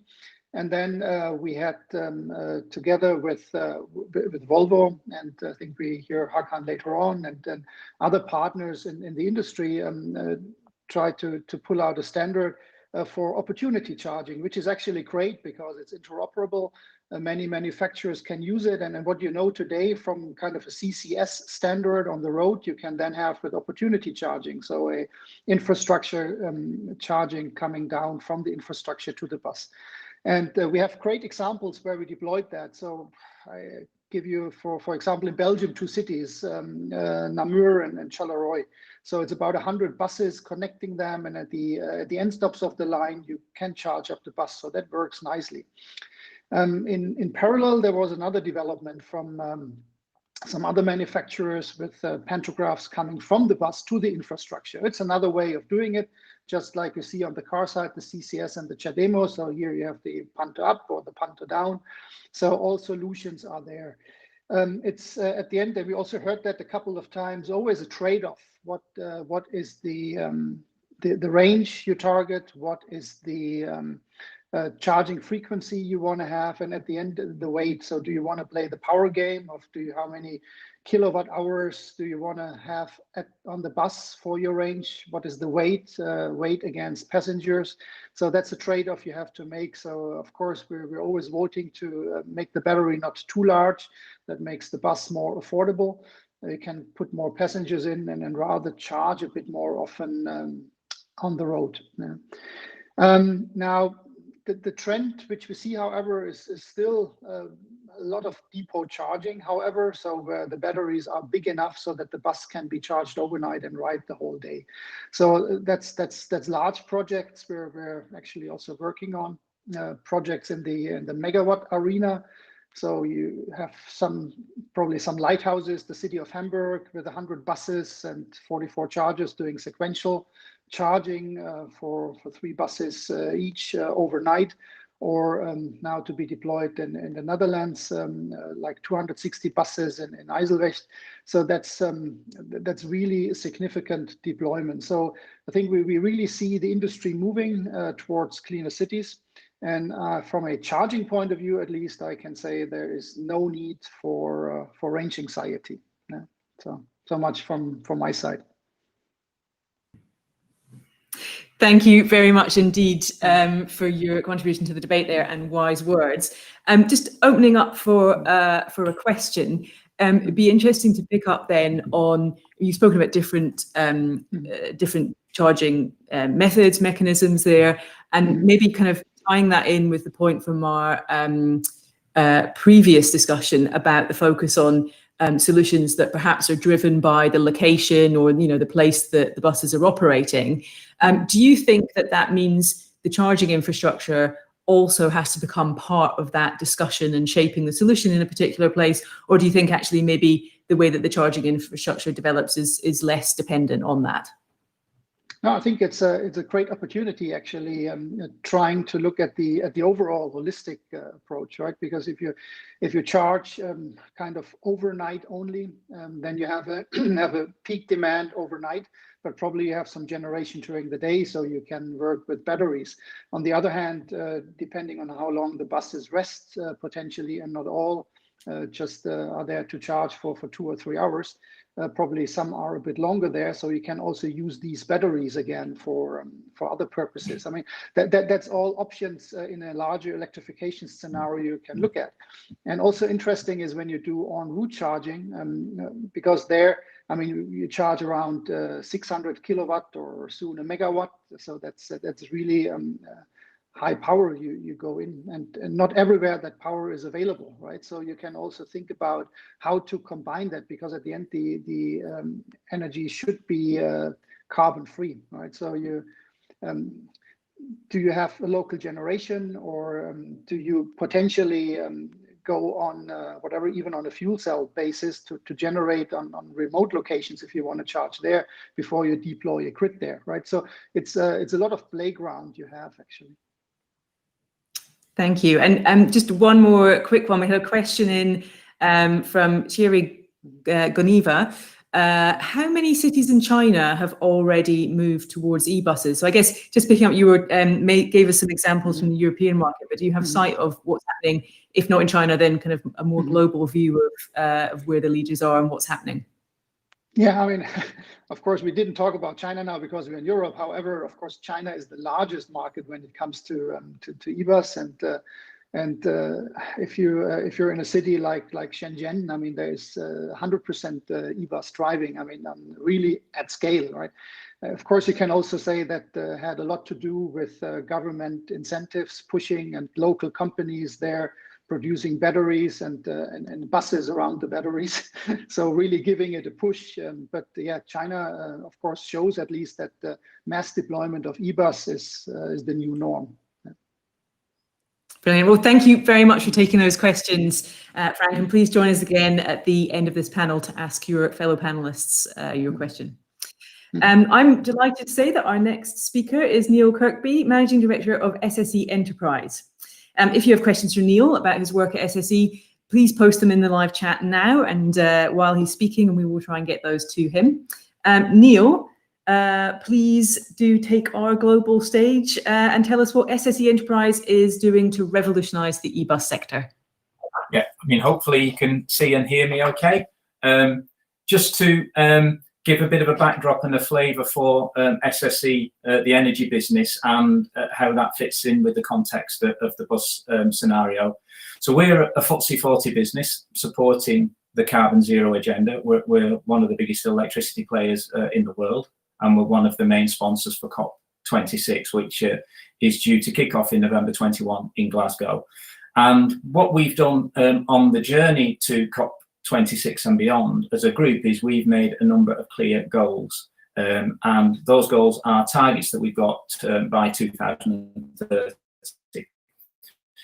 The first of those goals is to cut our carbon intensity by 60% by 2030 versus 2018. So that's a really tough, challenging target that we've set ourselves. The second thing we've done to support that is commit to trebling our renewable energy output by 2030 to 30 terawatt hours per year. And the third goal, which is most relevant to today, is to support 10 million electric vehicles on the roads in the UK by that date, which shows the scale of the uplifting activity that we are forecasting in this marketplace. Again, to show the scale of investment that SSE makes in low carbon, we are the biggest developer of offshore wind worldwide, and we've got a pipeline of offshore and onshore wind of over 7 gigawatts. We're in the process of developing Dogger Bank. Dogger Bank is a 3.6 gigawatt offshore wind farm. When it's completed, it will be the biggest in the world, and it will service over 4 million households a year. We've also got Seagreen, which is a gigawatt, and several others in play. And we have a commitment to about 7.5 billion of spend on low carbon infrastructure by 2025. So that gives a flavour of the ambition of SSE as a whole. If you look within my business, SSE Enterprise, one of my businesses is a distributed energy business, which again is targeting that zero carbon agenda by 2050. And we have a number of pillars to this business. We obviously have the smart city agenda, which focuses on all different parts of the jigsaw. Within that, we have a focus on district heat, solar and battery deployment, electric vehicle infrastructure, private networks and IDNO, and the platform capability to deliver it. So you can see we've got a holistic approach to the whole of the asset base needed to support this carbon reduction agenda. In electric vehicles itself, we've been in play for 6 years now. We've deployed hundreds of charge points in London supporting Bolloré. Many people, if you've been in London, will actually see those on the streets in London with our branding on top of them. We've got a real focus though on buses, on fleets and on taxis, and in particular on the depots and the hubs that they require. We've done over 90% of the electric bus infrastructure in London to date, which we're really proud of. We were involved in Waterloo, which was the first all-electric bus depot in the UK, which we delivered in 2016. And we're involved in Northumberland Park, which is the biggest all-electric bus depot in Europe. And within that, we're in the process of a trial on doing what we call bus to grid. So that's that bi-directional charging that allows transfer onto and off the grid of electricity. Now, we're doing that with our partners in London. So we've got Go Ahead, we've got BYD, we've got Leeds University, and we've got UKPN. And that trial is a 3-year trial, which is currently being developed, and it's funded by BEIS, by OLEV, and it's got some support as well from Innovate UK. So you can see from that that we're well on our journey with our bus agenda. And the bus to grid proposition allows not only green vehicle miles during the day, but allows that play back onto the grid to support the grid overnight. Quite a number of towns and cities, if not the majority within the UK, have already set their own carbon reduction agendas. And part of that will be transportation, transfer to electricity, and also the bus agenda within those. So I think you can see that we're playing our part in delivering this. I also think that the white paper that came out literally yesterday is a further underpin to the funding and the actions needed to deliver this agenda. And also, really interestingly, the government paper that was issued in February this year on electric bus strategy has had a really important part to play and will continue to do so as the development of those first electric bus cities really take shape. And that I see as a really exciting proposition going forwards. So that hopefully gives you a flavour of our involvement within the bus arena.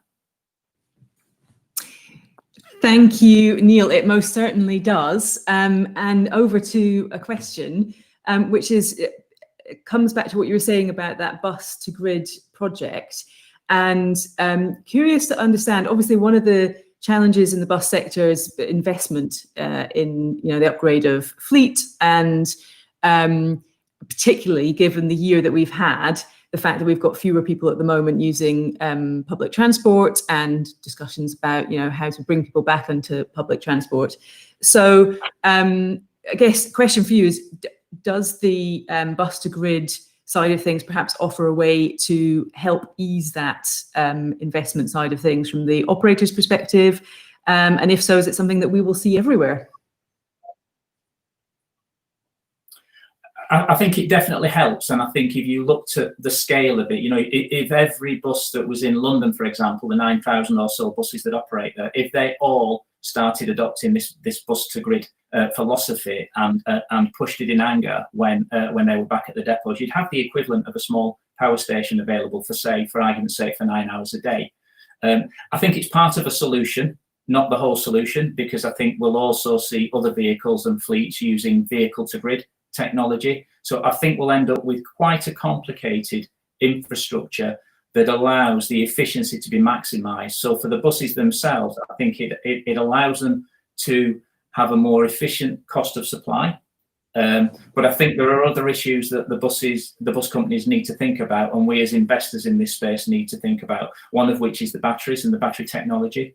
So not only the cost of batteries, which I'm certain will continue to come down, but the life cycle of the batteries and secondary usage of those batteries, etc. So each of these pieces of the jigsaw will have an impact both on range, on efficiency, and on the overall move of us to all electric bus infrastructure. Thank you. Well, lots of things to consider there, but very exciting times for the bus sector. So thank you for joining us, and we will look forward to bringing you back into the discussion at the end of the eBus panel. Our next speaker, I'm very happy to announce, is Håkon Agneval, President of Volvo Buses. If you have questions for Håkon, please do submit them now. And I guess just for me to say, Håkon, pleased that you can join us and tell us about Volvo's work. Over to you. Yes, thank you. And thank you for inviting me here today. I mean, Volvo, household brand name, Volvo Group, it's about trucks, it's about buses, it's about construction equipment, and it's about drive lines for marine applications. So big group that has been very early into electromobility, and I'll come back to that. In the UK, Volvo Buses, we are actually providing driveline chassis for half of the double deckers in London. You don't easily see the Volvo brand, but if you see a double decker, 1 out of 2 is actually a Volvo double decker. And out of those, I would say 3,000 double deckers with a Volvo, 1,500 are hybrids, which is, of course, one step into electromobility. So we have been engaged in electromobility in London for quite some time. And now we are also starting up a journey with the full electric buses for London, but also for the cities outside of London. So electromobility, for us, it all started, I would say, in 2005, 2006. And when we looked at what is the future driveline for city applications, for people, for goods, and for waste, and what are the kind of long-haul driveline applications? How do we want to transport goods and people long-haul? Already then we arrived at the future is electric for city transport. And for us, when we started there, it was very much about emissions and energy efficiency, quite frankly. And that meant that we invested very early. We came out with our hybrids, and we have been one of the pioneers evolving the electric vehicle space on the commercial side. So buses first, but also trucks coming very strongly now. What we have learned on the way is the value of a silent vehicle, less noise. Because when you have a vehicle, a bus or a truck that is silent and emission-free, you can bring it into new context. So in a bus side, you can actually bring public transport closer to people. And you can even bring it indoors, which makes it even more attractive for the users. On the truck side, I would say you can almost double the capacity of the network, of the road network of the city. Today, you're not allowed to operate distribution trucks nighttime. If it's silent, you can distribute during night, and then those trucks don't need to be on the road on the daytime. So it started with emissions, energy efficiency, city planning, was urban planning, was the next step. The third step, and it was mentioned here before, when you have quite a lot of electric buses in the power system of a city, it becomes a component in the power city that you can actually use to improve the efficiency and of the power system of the city. And I think we are seeing some really exciting development there.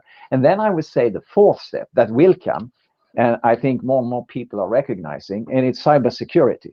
If you have this component in your power system and also in your public transport, you want to make sure that you're in full control, and you want to make sure that nobody else is extracting the data and using that in a way that you don't. So cybersecurity, I think that is the fourth step.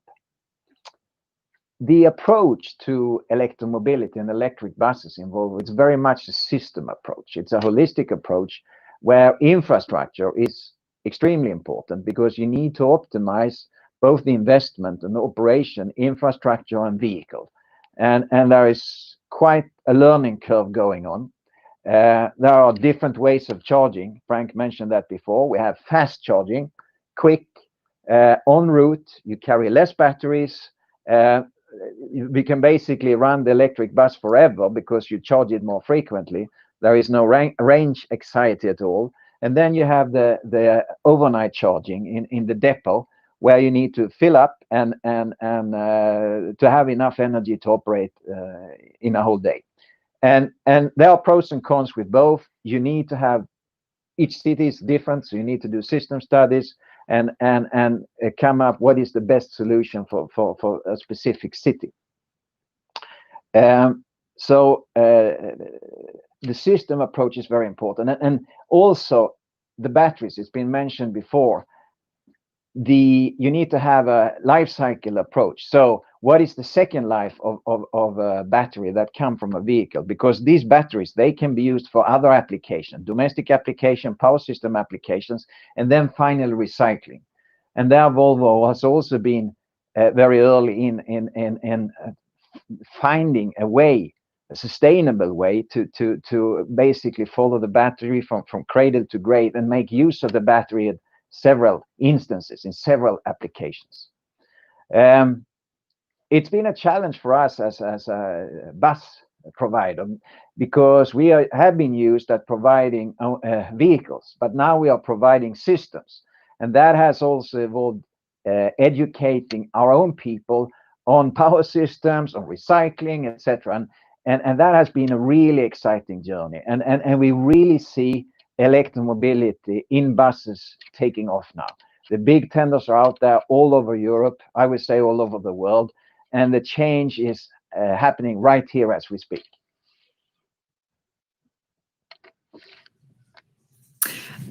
Amazing. Thank you very, very much for your thoughts there, Håkan.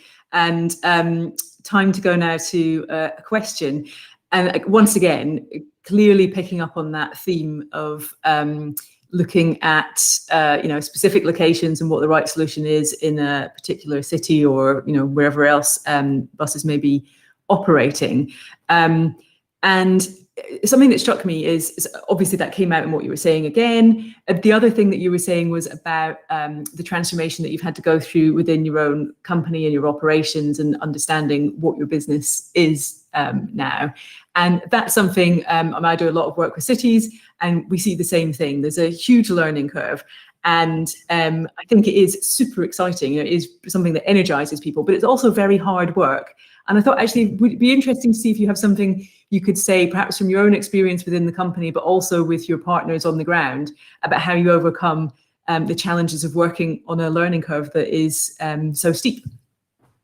I think it is, you need to involve in discussions, and you need to bring in new stakeholders. I mean, EDF utilities are coming in now in a very good way. I think that's a new player in the bus space, so to say. Also, the city planners planning for the infrastructure, etc. So it's a much broader, much more complex. So it's a lot of dialogue, a lot of talking, and it takes longer time, quite frankly. It has taken quite some time to get to this space, but now we are moving into, I would say, a little bit of a catch-up effect in many parts of the world. Now, TfL, we all know it's challenging times in the UK, etc., but the plan is there and it will come. Brilliant. Thank you very much for that. We are now going to bring the whole panel back together to ask each other questions. And so I'm going to go to Ren as our panel keynote and ask you to ask the first question of your fellow panelists. Yeah, sure. So I think we all touched upon, how exciting this really is for the e-bus market. And I think one of the things that some of us have briefly mentioned is around, it's not just about thinking about electrification, but also the importance of understanding the battery usage, the cost of a battery, the health of a battery, and how this really does have an impact on the approach, the mileage, the capacity of how a bus can operate effectively. So I guess in your mind, in all of your minds, do you think we will be in a position where potentially some operators just don't understand the concept of maximizing the opportunity of vehicle to grid, of potential battery leasing, of everything around the battery, and how can we look to educate our customers around really optimizing the battery storage in this space?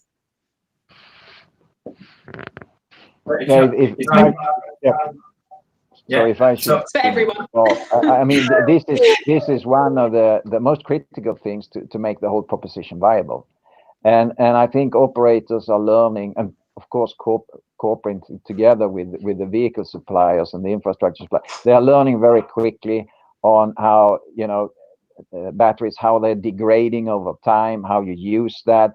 And I think now the big, I think we're already there on that, but the big new thing, so to say, and what is happening right now is this on the second life and recycling, because clearly with the systematic approach, there is great secondhand usage of vehicle batteries, and especially if those batteries, which will be the case in buses and in trucks, are boxes. So they are rather, I mean, physically, they are, you can extract them rather easily. It's much more, could be difficult more in a car when it's kind of integrated in the chassis. So I think there's quite a lot of learning going into that space right now. When it comes to the life cycle of the batteries, I would say that there are a lot of skilled people out there, and certainly the OEMs are there to support as well. Thank you, let me probably, okay, sorry.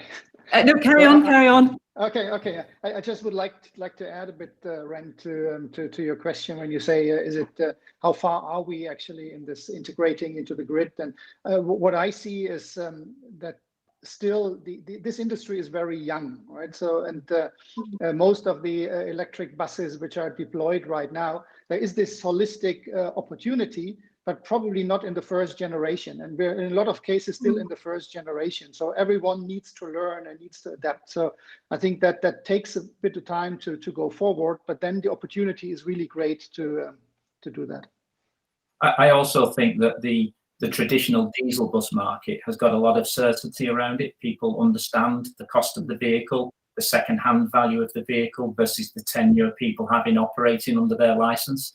I think one of the issues that batteries face at the moment is that the payback on them is longer than a single tenure that an operator has. So people have to make decisions about whether they will get a renewal of their tenure or whether there's an appropriate second-hand value for the battery or second life for the battery. And I think that will continue to develop as we get more sophisticated in our knowledge. But I do think that operators have made incredible strides forward over the last couple of years. Thanks, Neil. Neil, do you have a question to pose to the other panelists? I guess that probably the one key thing for me is looking at the bus strategy that came out earlier in the year and the energy white paper. Do other panelists believe that there is enough incentive and funding available within the market at the moment to maximise the potential in the near term for this technology, or could further be done?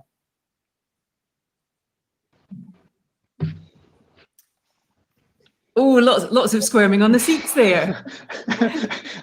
It's a tough. I think it's a rather simple answer. More money.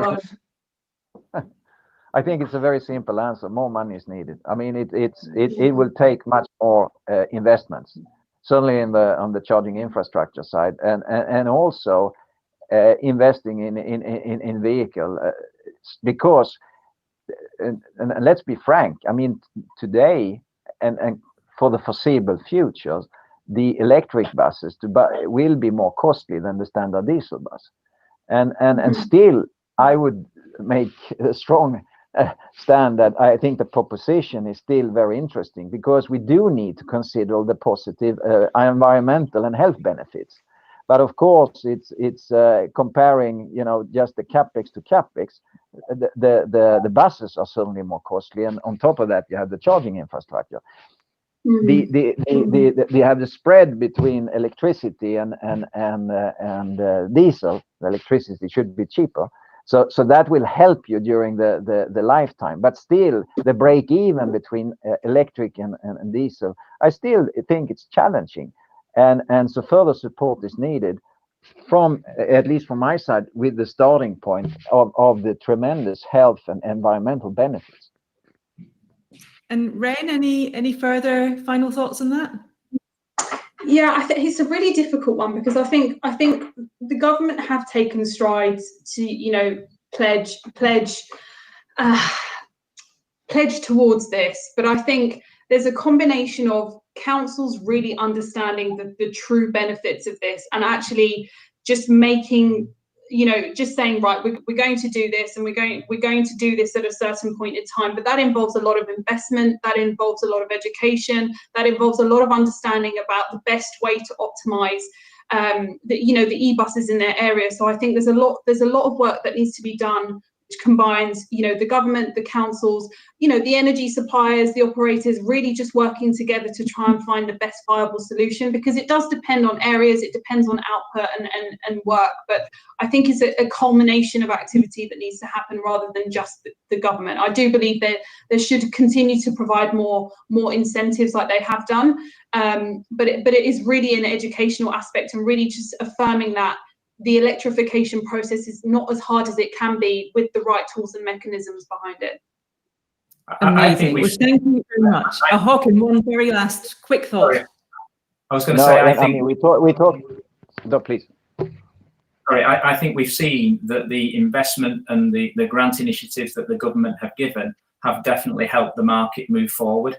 I think more funding would accelerate it. I also think if you look at the other markets that are driving to carbon zero, if you look at wind and if you look at solar, the actual cost of the technology has continued to go down over time and make them more viable. So I think there'll be an element of that over the next few years, that reduced cost of the technology, which will support acceleration of the rollout.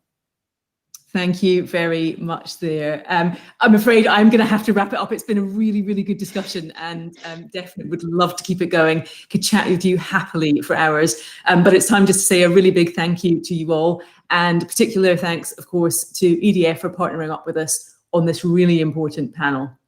Now, for those of you who are signed up to the managed introductions, please head over to your digital meetings. We will be back at noon UK time for the investment panel, where we'll be asking our panelists to show us the money. See you then.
Hi, Asif.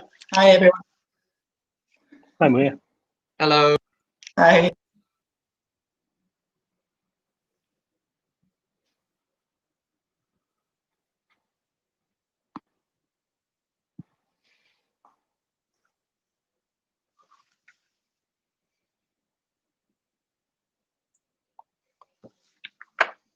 Did that work okay, GreenTV? I can hear you. Well, I think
Welcome back, everybody, to our third panel of this opening day of the 2020 Online EV Summit. And this is our ever-important investment panel.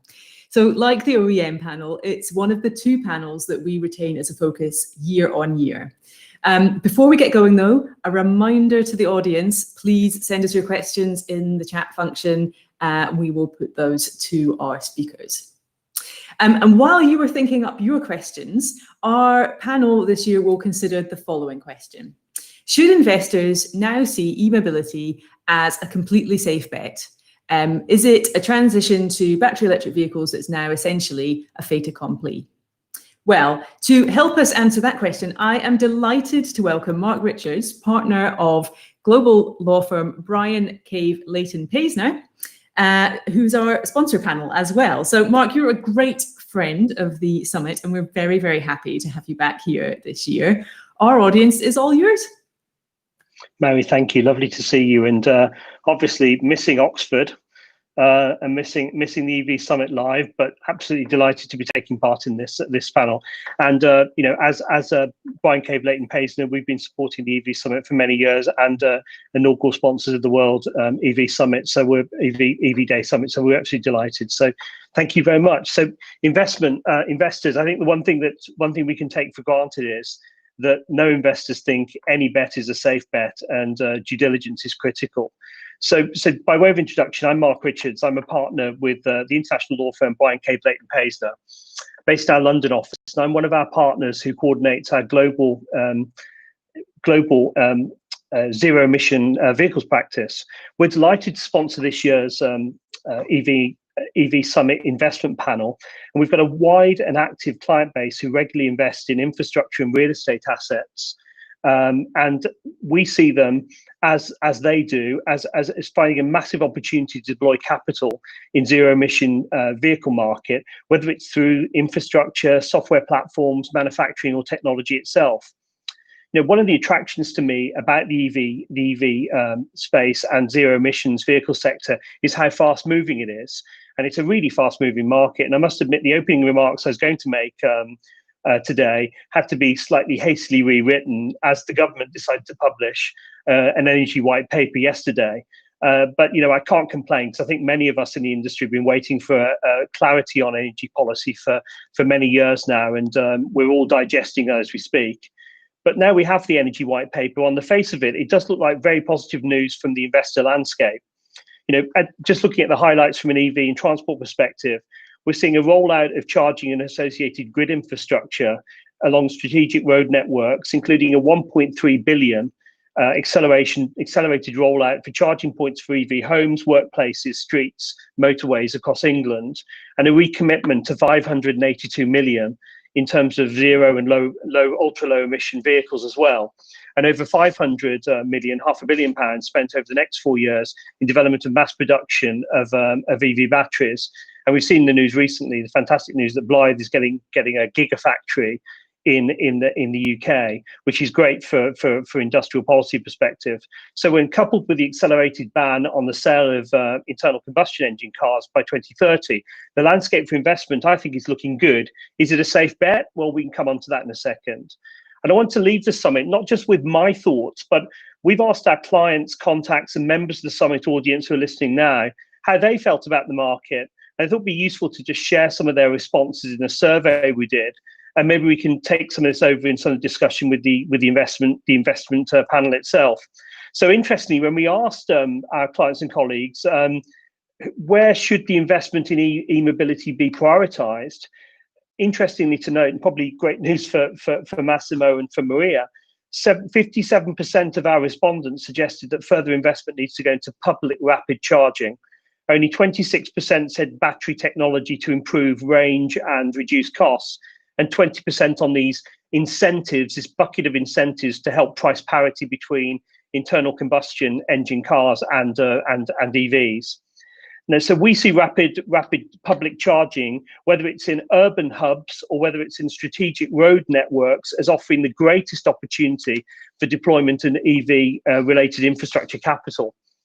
We asked whether, you know, what are the factors that are stopping or delaying the mass adoption of EVs?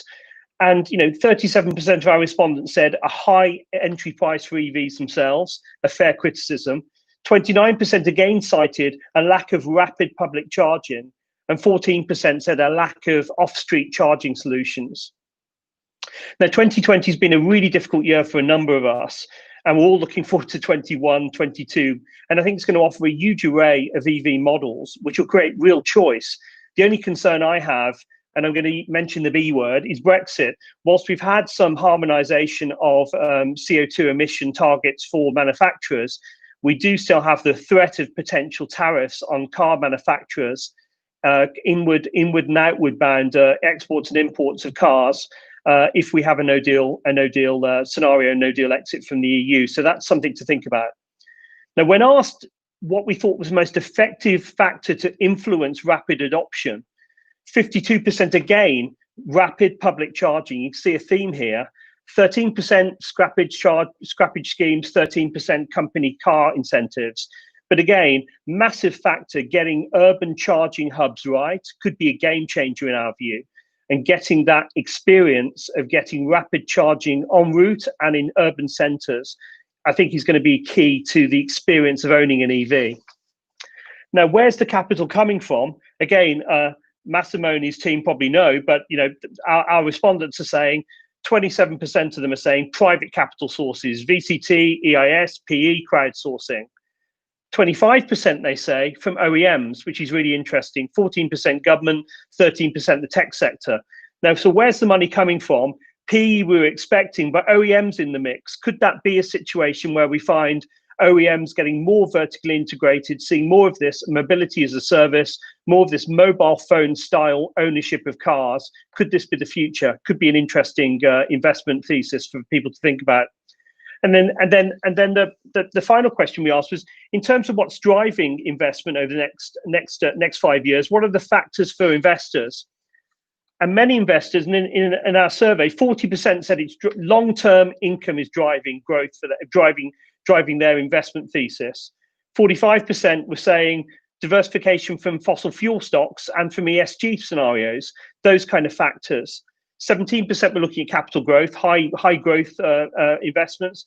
And those factors are important to think about as well, because in our view, that then leads us to a scenario where we see investors with long-term liability commitments looking for matched long-term assets, such as pension funds and insurance investors are looking for stable assets, and potentially could EVs and EV charging scenarios provide that for them as well.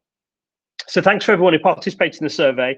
And looking to draw my opening remarks, the zero emission vehicle sector offers investors multiple opportunities to deploy their capital. Some of the opportunities can be suitably de-risked by government to start with, but there are still more riskier investments for those investors willing to take a better return for the risks that they're taking. Too often, industry, investors and government have been rehearsing the classic chicken and egg, charging infrastructure versus vehicles. I think COVID has given us a number of scenarios to look forward to where we're seeing an opportunity to build back greener and to have a cleaner air environment for our urban context. People are getting used to cleaner air. Taking cleaner air away is going to be difficult. And potentially, I'll leave you with this. I think personally, it's about EVs when they're going to come, not if they're going to come anymore. And 2021 for me, this EV summit is not about where, it's not about if, it's about when. And that's an important factor. The question of the timeline is a factor for investors, but it's a different narrative now. And I think that's really exciting, Mary. So I'll end my opening remarks there. Thank you. Thank you so much, Mark. As ever, your passion and commitment to sustainable transport and infrastructure is hugely, hugely evident. So time for a question. And really interested to pick up on something that you were saying there about rapid charging provision.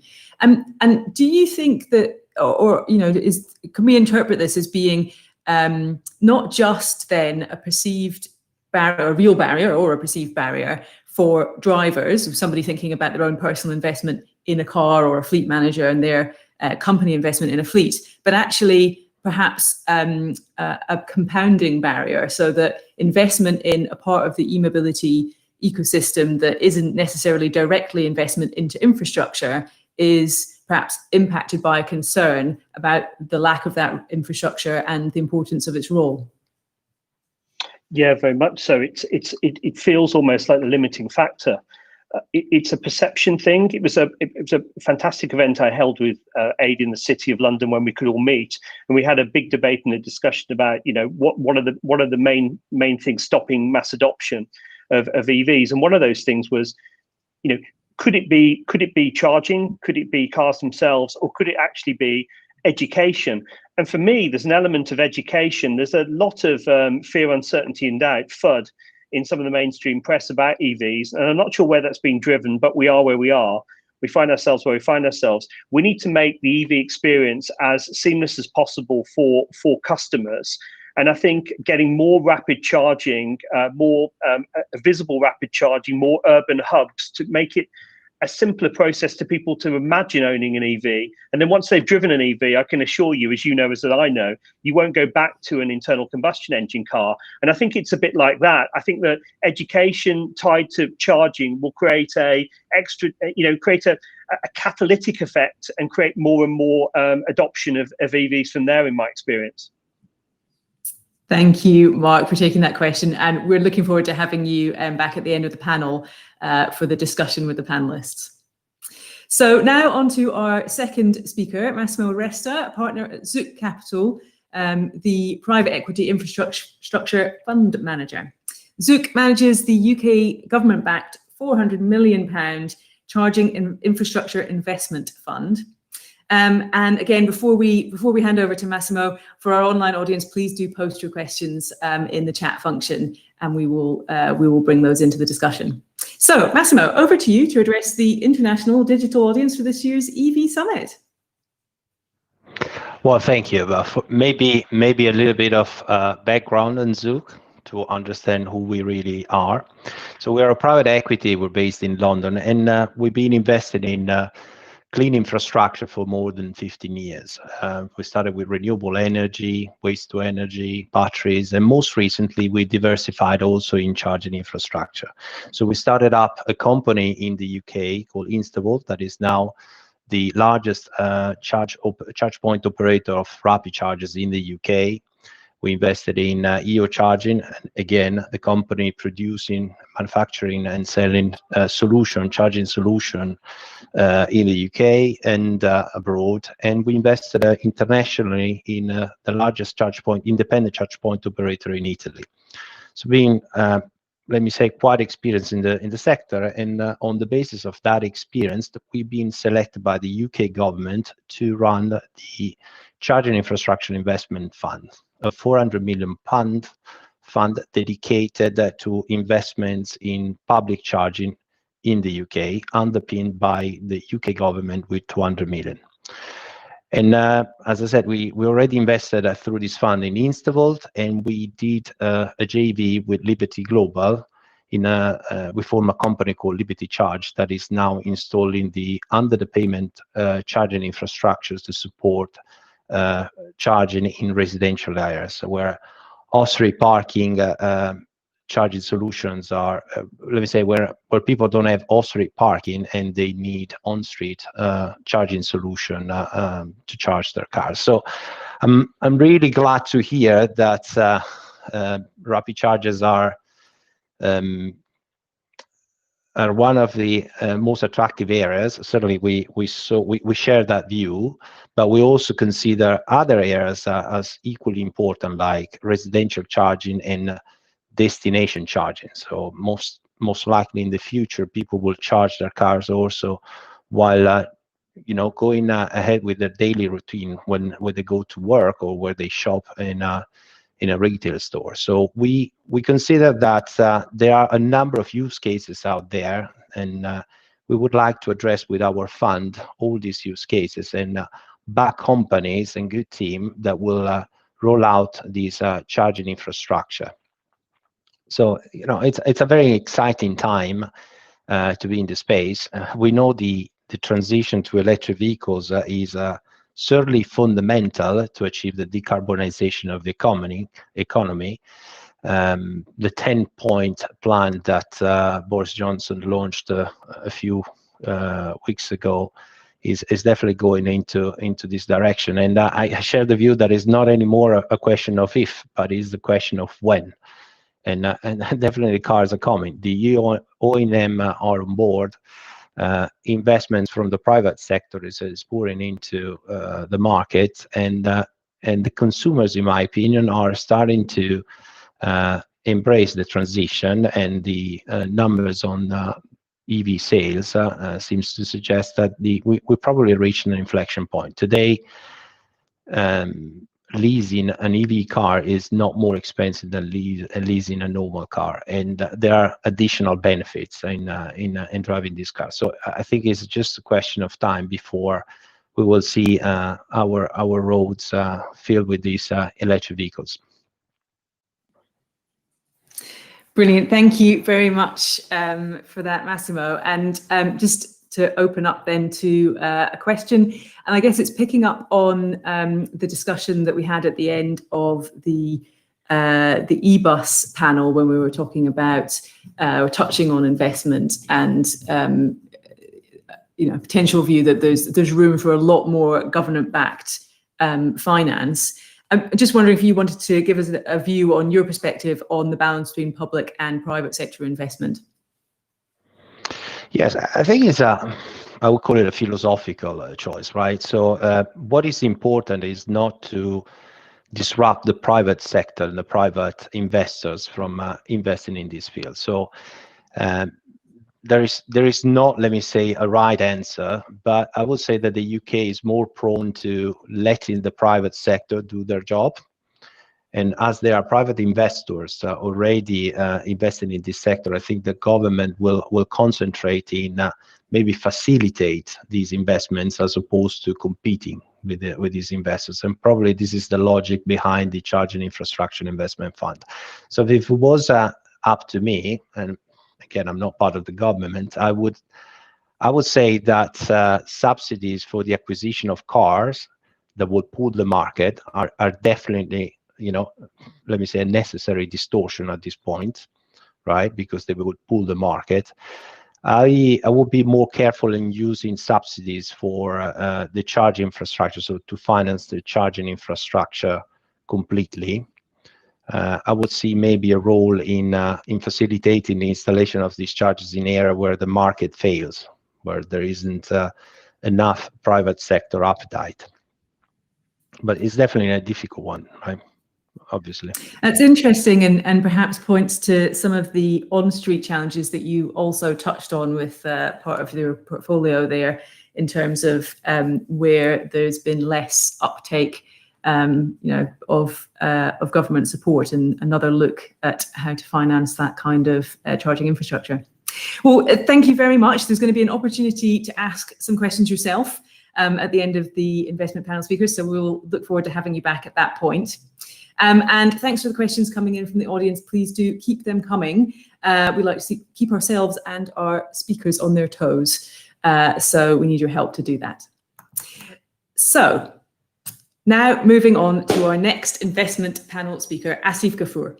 When we first spoke to Asif, he headed up Amy's investments in this sector. Now he has set up shop himself, founding Iduna, which aims to develop new infrastructure in the mobility, telecommunications, and energy sectors. Asif, over to you to tell us more on your position on investment in e-mobility. Thank you, Mari. For the opportunity to speak today, because actually I've taken and gone straight into setting up a electric vehicle charging business, which really focusing on public and fleet is the area we're starting with, and we're using data to really drive the business, keeping quite a strong focus around social value and sustainability. So having worked in large organizations, I really do believe this market is a right point to start growing, and this is the direction of travel, and hence I've taken things up with my one of my colleagues our own business here. What I thought I'd talk in this few minutes before we get into the Q&A, is really just about the experience we've had. When you go out to the market, there's a lot of people, investors, very interested in the market, and we approach bodies of people. So we approach the pension funds / infra funds, specialist and crowd funders through to EIS type houses and family trusts. Interestingly, we got was the market is a little bit unsure, even to bordering on a little bit scared about where this is going, what's going to happen. A large part of this was around the fact that they're unclear of it's a fear of the unknown. You know, what we're going to develop, are people going to be charging in particular locations and so on? And in particular, when you look at some of the infra funds, what they've tended to do is they're in the risk chain, closer to the venture capitalists. They're moving away from a world. We are having some sound difficulties with you at the moment. I'm really, really sorry to interrupt, but we will try and come back to you once we've got that fixed. And in the meantime, we're going to move on to our next speaker, Maria Bengtsson, who heads up the EV practice at EY UK. Maria is another great friend of the EV Summit, and we warmly, warmly welcome you back this year, Maria. The stage is all yours. Thank you, Mary, and thank you to Aid and the team for inviting me back to the EV Summit. So the slowdown in global activity due to the pandemic has only led to a tiny blip in the concentration of greenhouse gases in the atmosphere. And so I think it's clear that we have a lot of work to do in the transport sector to decarbonize and really accelerate that decarbonizing and driving further transition to EVs. And one of the key elements of that really is to attract capital. So I'm really happy to be talking on the investment panel today. As Mary said earlier, the question that they asked us to consider was, should investors now see mobility as a completely safe bet and add the finance to deliver on what is now a fait accompli in the full transition to battery electric vehicles? I'll try to answer that question, focusing on charging infrastructure and setting out some observations on what we currently see in the market. And I'll then present some examples of how business cases might be enhanced, and then finish up with a summary of how we see the opportunity, because undoubtedly there is an opportunity there for investors. At EY, we work with a lot of companies and potential investors in e-mobility, advising both on strategy and around transactions. And my current observations based on most recent discussions we've had is that there remains a capital appreciation or a land grab play, meaning that companies are banking on best sites, anticipating increases in value over a 3 to 5 year period, similar to a typical private equity model. Another observation is that currently there's poor profitability and there's uncertainty around what profit levels will look like in the future. And that is the challenge in bringing in lower risk and lower return investors, such as infrastructure funds. And I'll come back to that a bit later. Utilization remains a risk, probably the one that gets mentioned the most when I speak to investors. Finally, debt finance, although available, will be sized on conservative assumptions and therefore relatively low leverage. And I'll come back a bit later on how leverage can be increased. So what does this mean for companies looking for capital in the sector? Well, firstly, as a company, I will always advise people to have a clear view on what they're looking for in relation to investors. Is it purely the capital that you require, or would you like the investor to also bring in expertise, access to new client groups, or complementary services? Secondly, based on that investor that you're targeting, does your business model meet the investor's requirement for appropriate degrees of risks and returns? And if not, can you make changes which will open up your case to certain types of investors? And thirdly, can you increase visibility on future cash flows and reduce volatility? At EY, we've just actually done some research into business cases available to investors in charging infrastructure, and we have identified several levers which both companies and developers or investors can consider when building their business cases. So firstly, they look at revenue enhancing and cost reduction levers. And the first one, which we spent quite a lot of time working with clients on, is around finding the right locations. And by that, I mean, what does the market, local market look like? What is the regulatory environment? Have you done geospatial analysis to identify the right locations for your charging stations, considering real estate, demographics, commercial activity in the vicinity, as well as electricity grid constraints? We find that typically costs for grid connections and traffic volumes are the two most critical factors based on their potential impact on the business case. But clearly, on a case-by-case level, other elements might be of equal importance. The second lever that we looked at was to explore ways to decrease utilization risk by securing revenues from availability.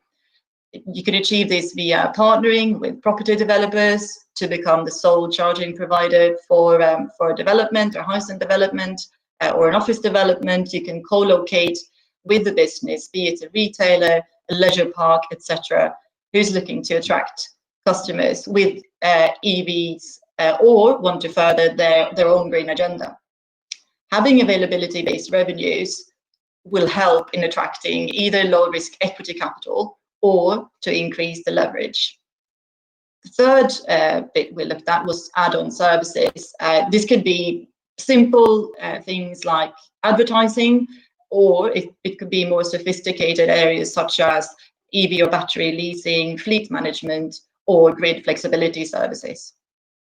Finally, the fourth area is around exploring innovative ways of structuring that allows for high leverage or low risk equity investors. For example, you can create a structure which provides high visibility on cash flows for one part of the business, while the other part takes more of the volatility risk. And one such structure is to create an asset call where lower risk capital can invest in the asset once ready to build or go online, and then effectively fund the capex. So in summary, there's a great opportunity here, but there's a lot of variability in business cases, and this is still a largely unproven sector. And whilst there's a lot of capital from infrastructure fund and others who really are very, very keen on this sector, the business case needs to be investable. And with that, I mean, it needs to be centered around decreasing the uncertainty and the volatility in your business case. Thanks, Mary.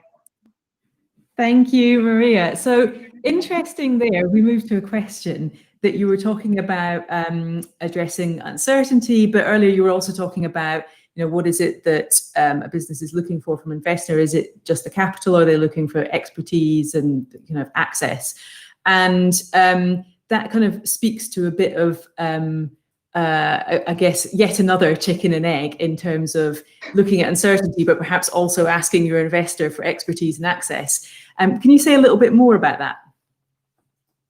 Absolutely. So I think largely what we're seeing is, if on the financing side, really where you can get the best leverage is with low risk equity investors or debt investors. And that is really where the uncertainty, the utilization risk, and those types of assets play a much bigger role. I think if you are a strategic investor and you really need to find a strategic fit between the two companies, but utilization and uncertainty becomes less of an issue if there is a symbiotic relationship and there's a win-win relationship. So I think that's a really good question, and it's part of the reason why I need to think through what type of investors do you want to have as a partner in your business, and then think through your business case with that in mind. And interesting as well, because another factor that you mentioned there was the cost of grid connections, which obviously can be very significant, and certainly the kinds of projects I've previously involved in when I was at local government, we would be driving something forwards on the basis of other kinds of benefits, and then we would have to deal with wherever we got to, and we were obviously limited in our kind of choice of location in that case. But I wonder if that then also points to synergies with investment in energy infrastructure more broadly, and also the development of smart and flexible energy markets at the same time. Anything that you'd like to add on that? Yeah, again, a really good question. I think the DSOs, I know that all of them are running trials at the moment to understand the capacity requirements in their areas, and they're running auctions on demand and supply flexibility as well. But I think you're absolutely right. As we progress, and especially as we move into rapid charges, hubs with many rapid charges will require significant increases in capacity. So I think there'll be a need for increased interaction between investors and DSOs and others. Brilliant, Maria. Thank you very, very much for taking those questions. Now, I understand that we are going to try and bring Asif back in. Yes, we are. Fantastic. The elves have been working away. So we will bring Maria back for the panel discussion at the end. And we, I think, hopefully can now go to Asif to hear his presentation. Hi, Mari. Hopefully you can hear me now. Yes, indeed. So apologies. I've gone to round 2, which is audio only, which is probably better. But actually, I'll run through what I was going to just talk through quite quickly. So as I was explaining earlier on, we've set up Iduna as a development company looking at future infrastructure focused on mobility, energy, and telecommunications. And we've taken the leap from a large corporate to actually set up our own EV business. And we're focused on public and fleet of the 2 charging areas which we're developing out. We're using data to drive the business, and we've kind of wanted to have as an ethos a strong focus on social value and sustainability, and that's kind of the basis of the business. And what I wanted to share with you today was our experience of raising capital actually in this market. We've just gone through a process. We're still it's an ongoing process, and we focused on talking to 3 types of different investors: pension funds and infra funds, part of the same grouping, specialist crowdfunding such as EIS, VCT, crowdfunding specialists, and even PE, and family trusts. And the general perception we had was people are still unsure about this market. To an element, people are a little bit scared of the unknown. Where is this market going to develop? And in particular, if you talk to the infra funds who are now moving up the risk chain, getting closer to where venture capital used to be, that creates a level of uncertainty, risk, and there's a greater reward for that. But that results in a longer conversation required as a party trying to raise finance. And the areas where we've seen people get worried have been around usage. How are these assets going to be used? What level will they be used at? What are the counterparty risks? Why have we not got some sort of take or pay to cover our demand risk? And then also conversations around the funding scale. We've had some investors say to us, you're looking for, the size is too small. Others have said to us it's too big. So you can't actually win in that particular argument. But we have been successful. We have raised capital already, and it's been interesting because some of the conversations we've had have kind of also focused on, what's the role of government in all of this? We've seen Massimo talk about Zook. And the way Zook has actually gone out and rolled out and invested in EV infrastructure. But government, has a role. It has a role to try and help the hard-to-reach areas, the rural areas, the socially deprived areas, where private investors necessarily aren't going to run to as a first position. They also potentially have a role to take risks which others won't take. And we've seen that traditionally in project finance with people like EIB actually helping to stimulate the market And government, role should be focused on becoming an enabler, not a long-term funder in this market, to really get this market going. And for us in Iduna, we see this EV space as a massive opportunity, both in the UK to develop our public and fleet charging, but also potentially as an export market to actually take this model and take it across as the rest of the world kind of grows into EV charging. And for me, this is another utility. Ultimately, all these conversations which we're having with investors, when they're unsure about some of the worries they have, in 2 years' time, we're going to look back, 3 years' time, look back and think, gosh, this is like a utility, and therefore, there is those concerns kind of go away. We as an organisation remain on the hunt for investment, and so it's always useful to join the investment panel. And we're a small but fast-growing player, but we do think that we've got a part to play in changing the delivery of electric vehicle charging in the UK, and who knows, maybe in the world at some time. Thank you, Asif. So happy that we have got you there on the line and that you were able to present to our audience. Just to pick up a little bit of time there, we are going to move straight into our panel questions. And so I'd like to invite Mark as our panel keynote to ask the first question. Thanks, Mary. And I'll keep this one quite a sort of brief question, a brief answer back, because I want the audience to pick the brains of some fantastic panelists here. But the first question is just a really quick one back to you: is where do you see the best opportunities for investment in the e-mobility sector in the next 5 years? And I'll ask Massimo first.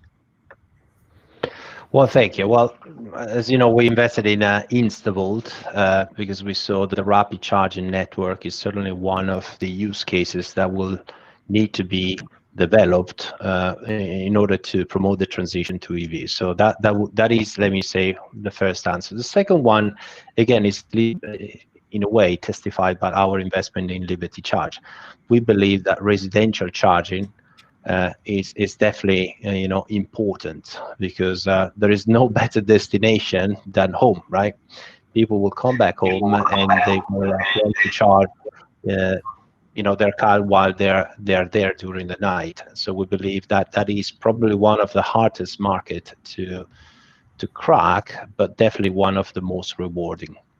And finally, anything that is associated with destination, let me call it in the broad sector of destination charging, any location that is where the dwell time is between 1 hour and 3 hours. I think there is a merit in in selecting location where there is high foothold traffic and where you could charge your car while doing something else, right? Not disrupting your routine. So these are fundamentally the areas that we find more attractive. But at the end of the day, it depends also what is your risk appetite, right? Whether you're comfortable with utilization risk or not. What is your investment horizon? Whether you want to get your money back in 3 years or in 10 years. Whether you're there for, let me say, a utility type of play or a private equity type of play, right? Whether you're looking to secure the most attractive locations and playing the real estate game, right, as opposed to trying to build something that will yield over time for infrastructure investors. So it really depends also on the type of investors you are. We tend to take the long-term view, and therefore we're happy to to consider utilization risk and look at our platform as long-term platforms. Thank you. And Maria, any thoughts on that? Sorry. I think I'd start where Massimo ended, which is it depends on what is your investment horizon and what is your risk appetite. I guess just to add to what he said rather than repeat, I think what you can do in the short term is finding business models whereby you can contract in some of your revenues and somewhat de-risk. I mean, clearly, there's huge potential in destination charging and en route charging, But at the same time, you need to be patient, and you need to be able to wait for 5 to 7 years until that really has matured. So if you're looking for sort of earlier returns, then I think, like I said, contracting, availability contracts, partnering up with property developers, etc. That's something that will provide you with a different profile. Thanks again. And Asif, last word for you on this. Where do you think the opportunities are in this 5-year window? Well, I think I've kind of taken the leap on this opportunity itself and kind of left into rapid charging, really trying to drive that as a market, both in public charging but also in fleets. So I agree with Maria that actually the key thing here is investor appetite is based on tenor as well. So that's quite an important bit for us. Setting up a business, we think this is a lead market, and I think buses is another market which is following quite quickly as well. Thanks, Asif. And Asif, perhaps we could have your question for the other panelists now. I think my question really is around, you see a lot of market development going on in the UK, but have you seen practices from investors in other markets, maybe in Europe in particular, where you think actually there's some good examples of things which could be transported back to the UK market? Great question. Maria, do you want to pick up first? So I think when we look across Europe, clearly some markets are ahead of the UK, and quite a few are behind. I don't know if it is necessarily a model that we want to copy, but clearly, it's clear from the case of Norway that, if you really, really put your mind to it and invest heavily in this market, the rate of development and progress that you can create is just amazing. To see the number of EVs that they have in that market compared to almost everywhere else is incredible. So not quite sure if we want to spend all that money, but certainly there's evidence that if you want to, there is a lot of opportunity and a lot of potential to accelerate. Massimo, anything? Well, as I mentioned, we invested also in other countries. So we invested in Italy, and maybe the Italian market is more similar to what is happening in Europe. There, I would say the industry is shaping pretty much in a similar fashion to the telecom industry, right? Where you provide a service, and where there are e-mobility service providers that are not necessarily coinciding with the charge point operators. And roaming is a must, right? Is mandatory. In the UK, at the moment, the industry is evolving a little bit more along the lines of the oil and gas industry, right? So you're selling a commodity more than a service. I think it's a transition. I think in the long run, probably also the UK will follow that. That is my crystal ball gazing, right? But I think that also the UK will follow that model, because probably makes more sense, and also because, as we said, you're not really only selling a commodity. Like when you sell gasoline, you are selling also convenience. You're selling the ability to charge your car while you're doing something else, which is key and is more prone to a service model. So that is one of the things I would say. Then looking again at the experience of more advanced market like the Nordics, clearly these are smaller market, but definitely there you could see that the transition was spearheaded by heavy subsidies in the acquisition of vehicles, right? That pulled the market into that direction, and therefore the charging infrastructure was an implication of that transition. I think in some respect, probably this is the way I would suggest to go, or I find a bit more logical, right? As I said, distortions are inevitable once you are forcing the market to deviate. And we all need to remind ourselves that we're transitioning because we want to breathe a better air, not because of anything else. And if that is the case, I think the regulations that the government in the UK is putting in place, like the ban of selling conventional vehicle by 2030, and probably subsidies on the acquisition of electric vehicles or tax breaks, is probably the better way to go, in my opinion, the more consistent with the tradition of the UK. In terms of allowing the private sector to do their part in the charging infrastructure space. Thank you, Massimo. Just thinking about time, I'm wondering, Massimo, if you can now pose your question to the other panelists, and Mark, will come to you first. Mark, difficult to say, but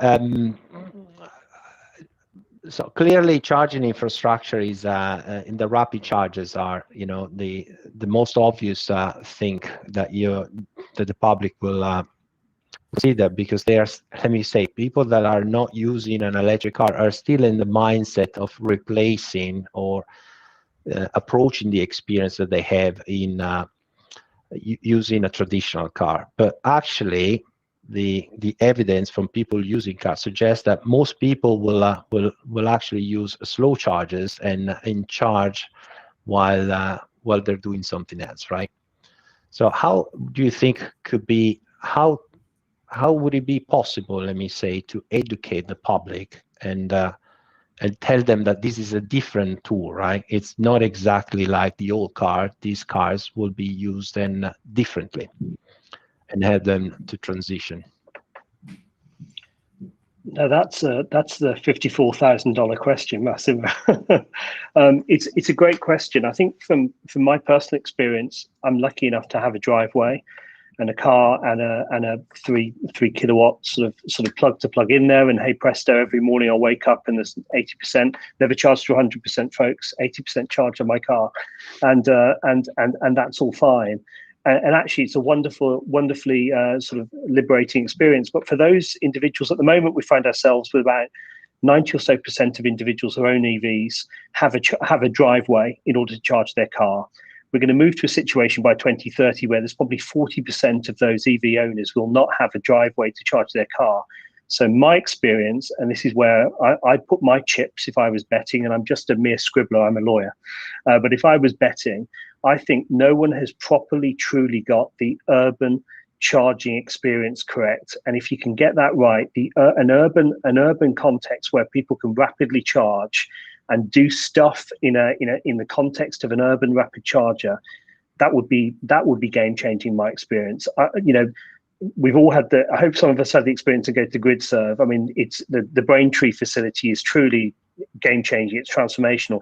I'm not sure how often that can be repeated, but it gives us a glimpse of what might be possible. So that for me that's part education and part investment, but that'd be my thoughts. Thank you. Maria, anything to add to that? Well, I think I've been in so many discussions where people have said, what should the role of the government or government be? And I definitely think this point around public information, education, coordination, the investment bit put aside, which I think we can all have different views on whether they should get involved or not. But really, in terms of informing the public and facilitating the transition, I think there's definitely a role to play there, with place to both Massimo's and Mark's points. Brilliant. Thank you, everyone. I think we will now need to move into our break and set up for the afternoon sessions. But a massive thank you to all of our investment panel speakers for such a great discussion, and to BCLP for their support with this panel and indeed the Summit project as a whole.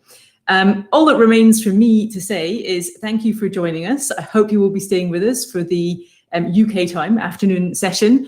We will be back here at 1:15 UK time, and I'm handing over the reins for hosting to Dr. Shelley Francis of EV Noir E-Mobility Intelligence Consulting Group, who will kickstart the session with our crucial charging infrastructure panel. So a very natural follow-on to the discussion that we've just had with our investment panel.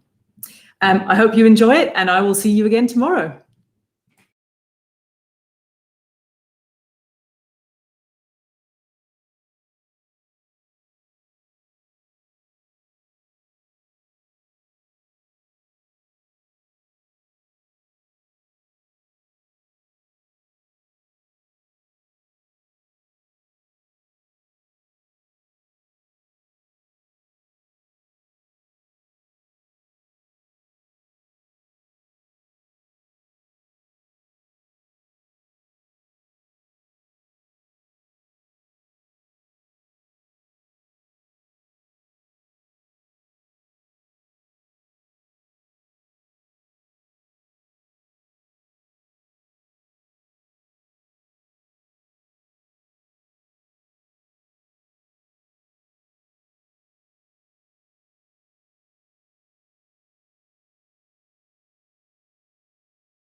Good morning or good afternoon. Welcome to the afternoon session.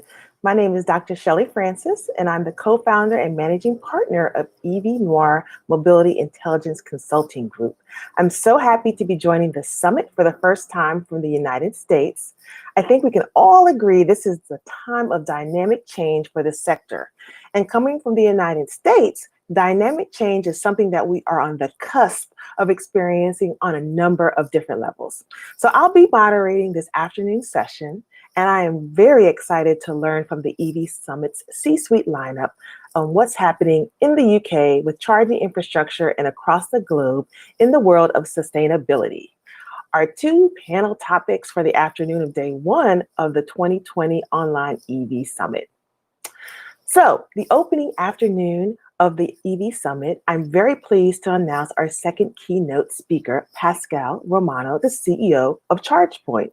So Pascal joins us from ChargePoint's home in my own country of the United States.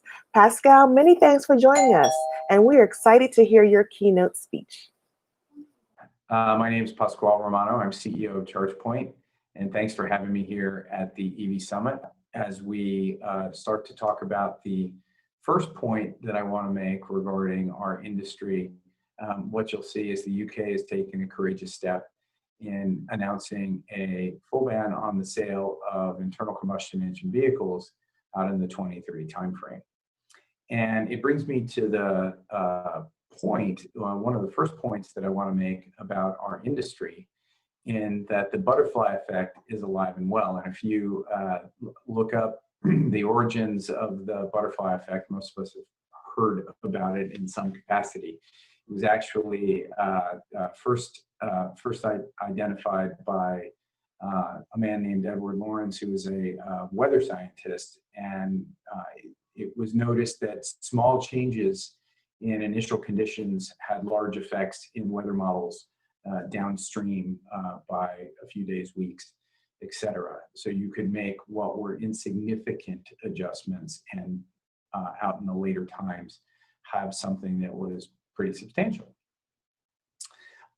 What's interesting about a lot of what's going on in the electric vehicle space at the policy level is that you're seeing commitments across the globe by countries or local regions, states. In fact, in the United States, there are two, California and New Jersey, that have announced bans on the sale of internal combustion engine vehicles. And there's also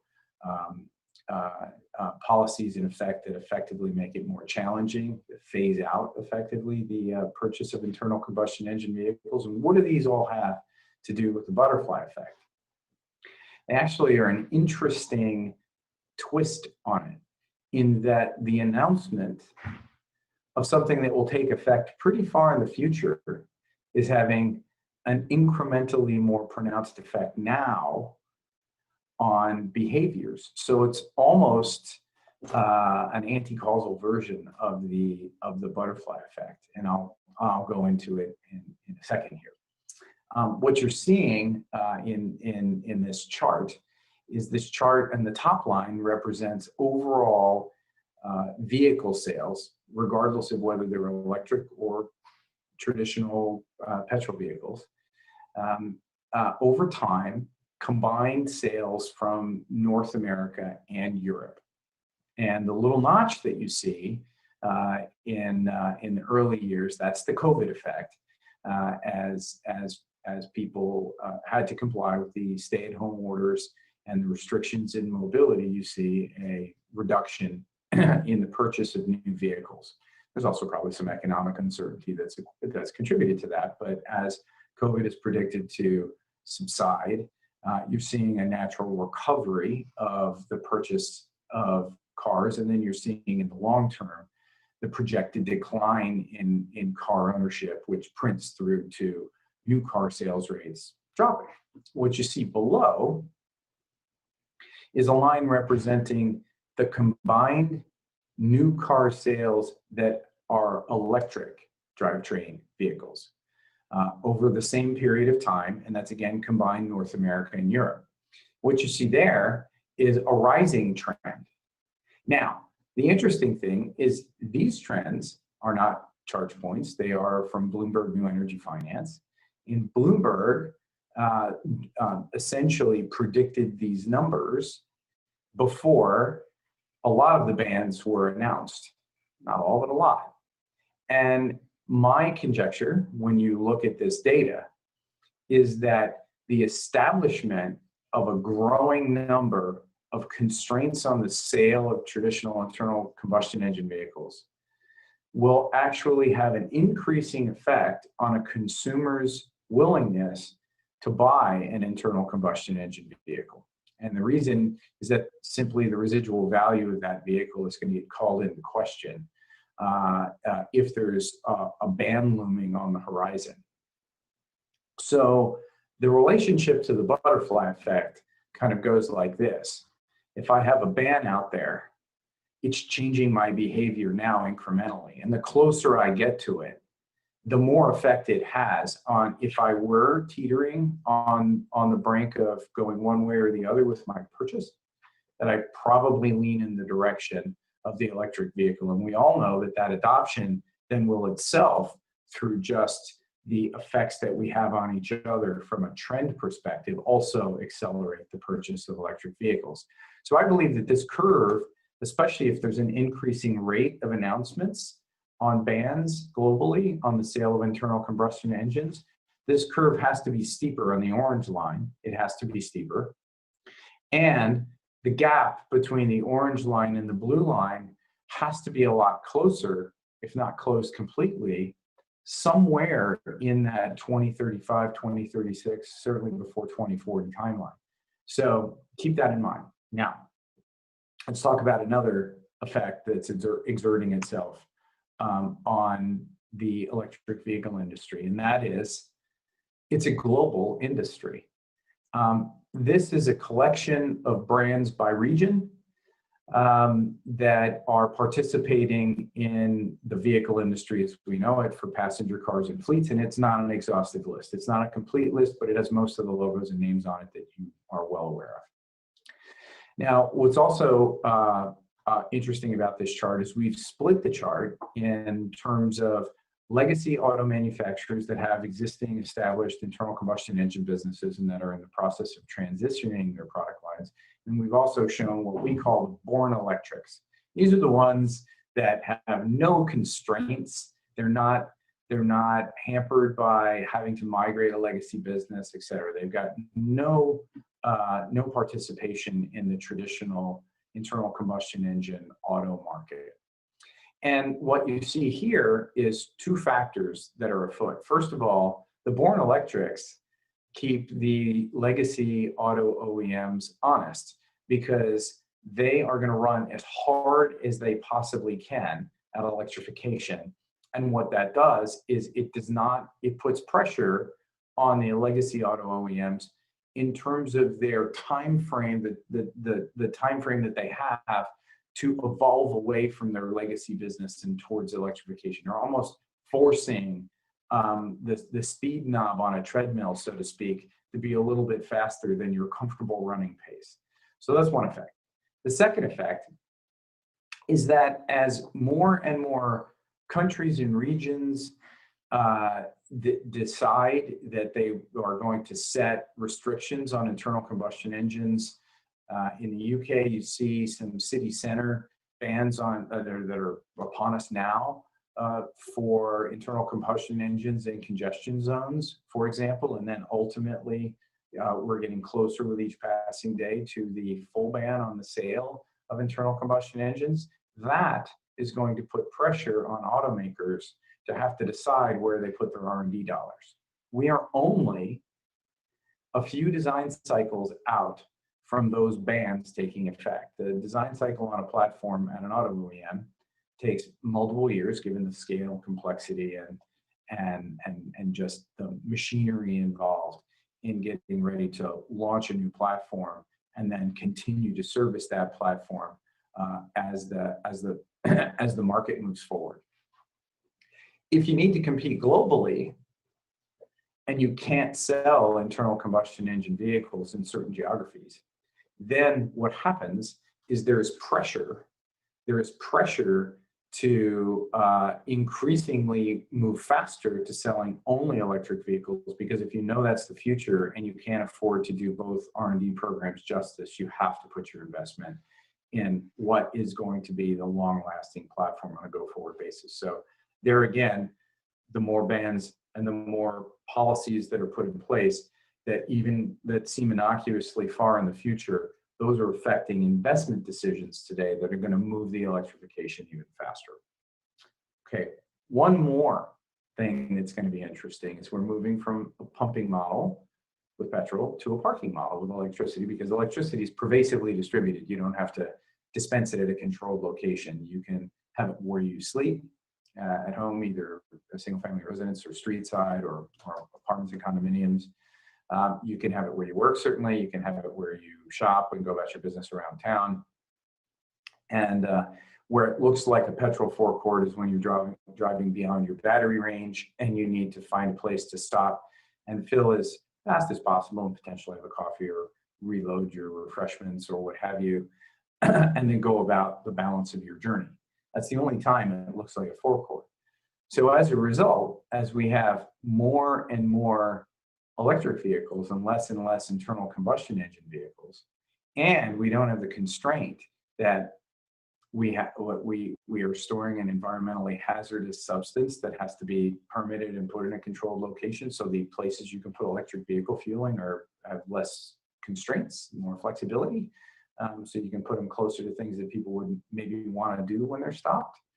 What you'll see is a reduction in the availability of traditional petrol fueling stations on a go-forward basis. And that reorganization of the fuel and where it's available, because electric vehicles can charge while they're parked, is actually going to make it increasingly less convenient to drive an internal combustion engine vehicle as we get closer and closer and closer to those full mandates, because what we're going to see is an increasing new car sales rate and over time an increasing percentage of the install base shifting to electric away from internal combustion. So lots of forces that I think are going to come together to make this whole thing go faster in the midterm and the long term than we think, because of all the subjects that we've managed to go through in this brief period of time.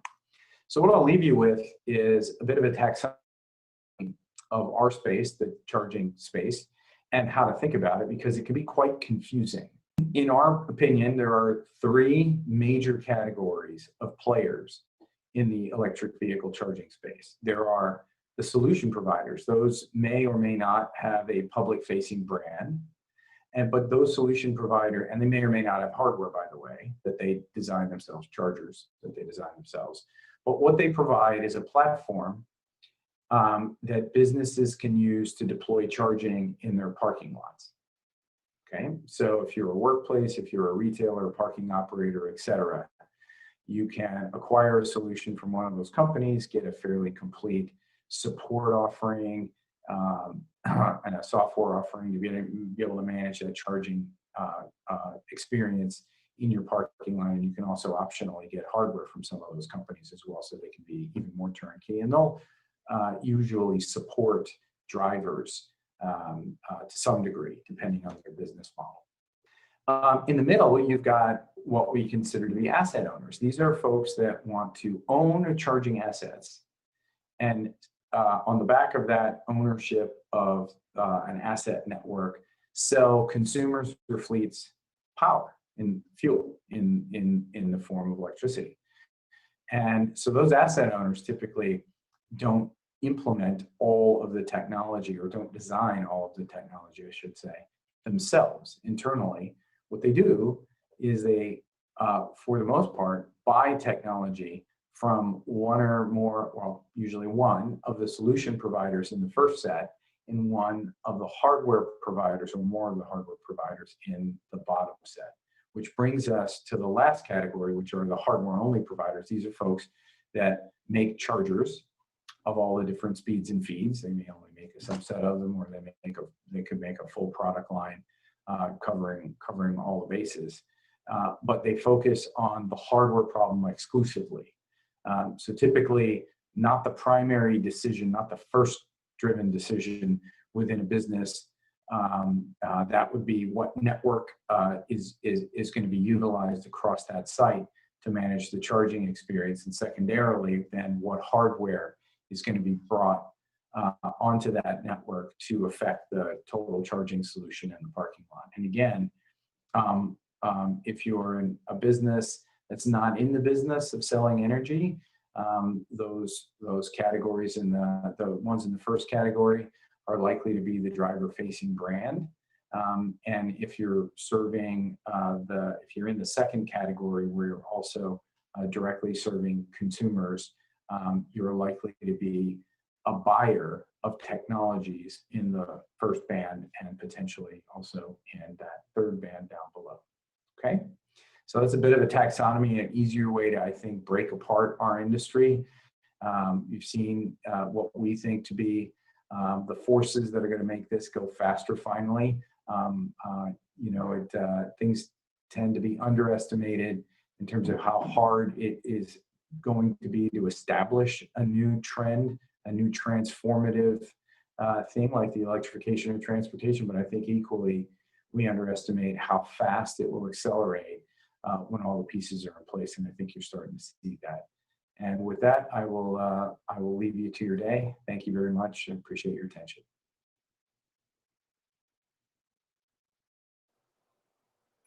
Pascal, thank you so much for delivering those powerful insights. Now, on to our first panel of the afternoon, the International Charging Infrastructure Panel.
All right, welcome back to the UK Charging Infrastructure Panel. So we're asking our panel the following. With the UK government bringing the ban on new petrol and diesel cars for 10 years to 2030, is investment in charging infrastructure now key to opening up the network for leasing companies, customers, and OEMs to feel more confident that the UK is a world-leading marketplace for mainstreaming EVs at pace? As our panelists speak, please do remember to submit any questions that you have to the Q&A for the chat in the chat. So, first, welcome and huge thanks to Andrew Scott and to SSEN for supporting the UK Charging Infrastructure Panel. Andrew is Head of Connections Development, Policy and Support at SSEN.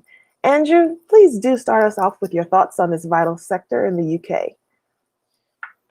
Great, thanks very much, Shelley, and also thank you ever so much to GreenTV for organising this very timely event.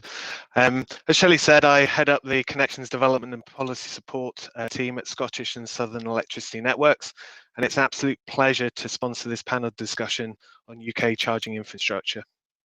SSE owns and operates a distribution network to 3.8 million homes and businesses in the north of Scotland and central England. The Prime Minister's 10-point plan and the bringing forward of the ban on the sale of new diesel and petrol vehicles to 2030 demonstrates a welcome international leadership that the climate change challenge demands. We're very strongly supportive of the net zero targets and ambitions. As part of the SSE group, SSEN are committed to investing in its network and solutions to support at least 10 million EVs on GB roads by 2030.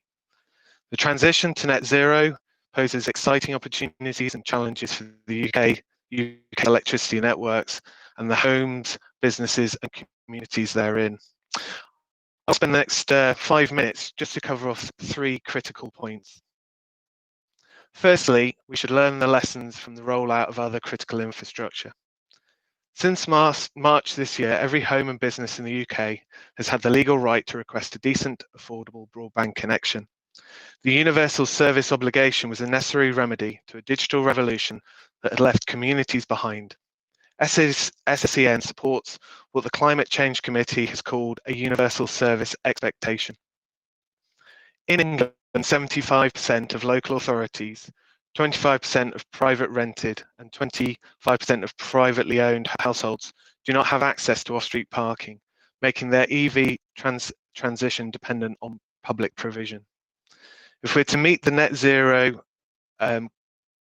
requirement that the Climate Change Committee forecast by 2032, will require 325,000 public charging points to be rolled out, and currently there are 18,000. Universal service provision can be achieved through deploying the world's most extensive EV charging network by 2025, which is possible if government, regulators, local authorities and industry work together. Secondly, communities should be empowered on this journey. The Climate Change Committee's 6th Carbon Budget report outlined that while top-down policies are a key way of delivering change, a greater role for local authorities is required to meet the government's net zero ambitions. The Climate Change Committee recognised that top-down interventions such as Project Rapid, driving MSAs and trunk road EV rollout charging, will need to be supported by bottom-up approaches.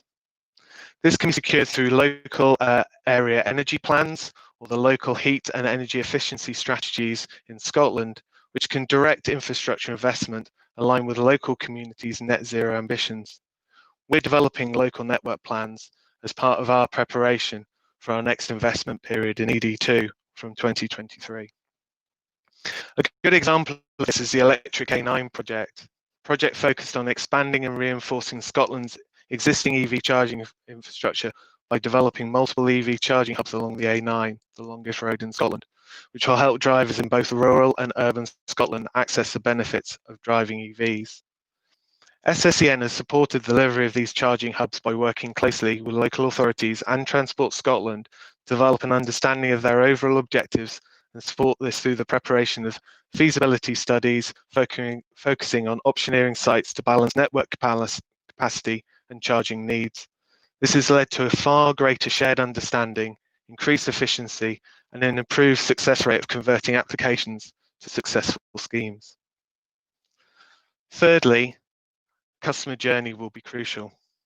SSE's connections business continues to make changes to improve the service we provide to customers seeking to connect to our network. We're working to develop an automated process for customers applying under the Connect and Notify process, while also improving the load check process for applications above 60 amp, with the aim being to further automate the process as we commence our next business plan in 2023. We also welcome closer interaction with commercial charging providers, recently working with one business to identify new approaches which remove the need for long-term leases in some situations. So overall and in conclusion, the UK government has demonstrated welcome international leadership to its commitment to net zero, the PM's 10-point plan and the ban on the sale of new diesel and petrol vehicles by 2030.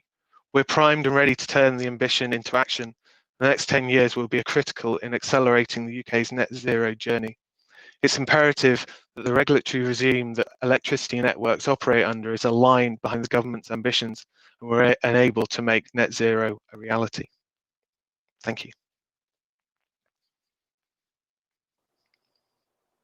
Andrew, thank you. So interesting to hear your take on where the UK marketplace is at this crucial juncture in mainstreaming of EVs. I'd now like to shift and follow up with some questions from the online audience. And our first question is, can a fully renewable energy system handle the demand that will be produced by EVs? Sorry, could you repeat that question? Absolutely. So can a fully renewable energy system handle the demand that will be produced by EVs? So obviously there's a huge amount of work to progress to get the generation of renewables to support the UK's energy demands.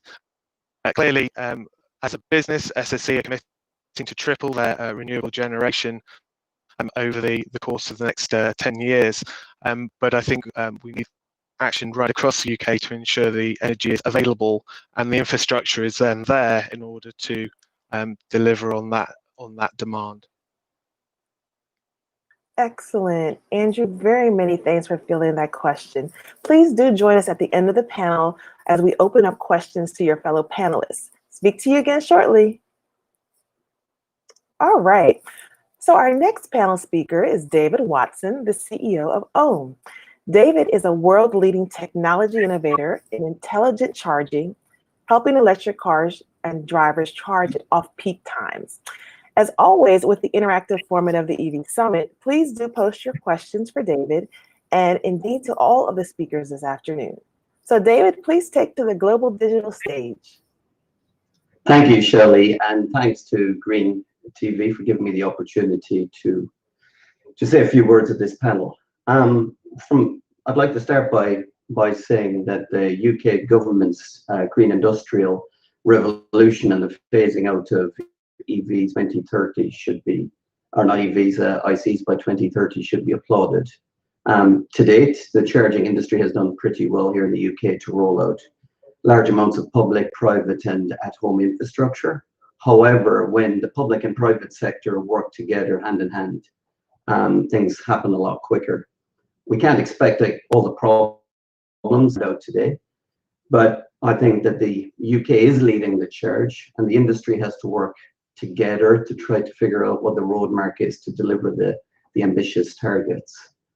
I think we can't really discuss this without putting the consumer at the center of the discussion. So our impression is that customers or drivers or non-EV drivers are curious. I think curiosity is the overriding emotion rather than anxiety. And once they try EVs, they figure out that they're economically as well as environmentally and performance a lot more superior than a lot of ICE equivalents. And so they try it and they like it. However, I think the one thing that we need to watch is there's been a lot of disinformation and scaremongering. So the industry has to start using facts and stats to counter all those arguments. But the benefit is we now have the numbers on our side, and particularly on the cost basis. And to put that into perspective, a typical EV driver with off-street parking, I know that doesn't cover everyone, would typically pay about 2p a mile to fill up their EV rather than 16 to 18p for an ICE equivalent. So that's approximately, for a typical driver, that's approximately £200 a year in fuel rather than the 16 to 1800 pounds that they would pay on the diesel and petrol equivalents. I think the industry in general is doing a good job creating trust, but they can't take that trust for granted. I think the arguments are no longer technical, they're more relational. So we have to work together to create clear and non-misleading communications to customers to help manage the transition. I think the next thing I'd like to talk about is on the infrastructure. This is an infrastructure panel.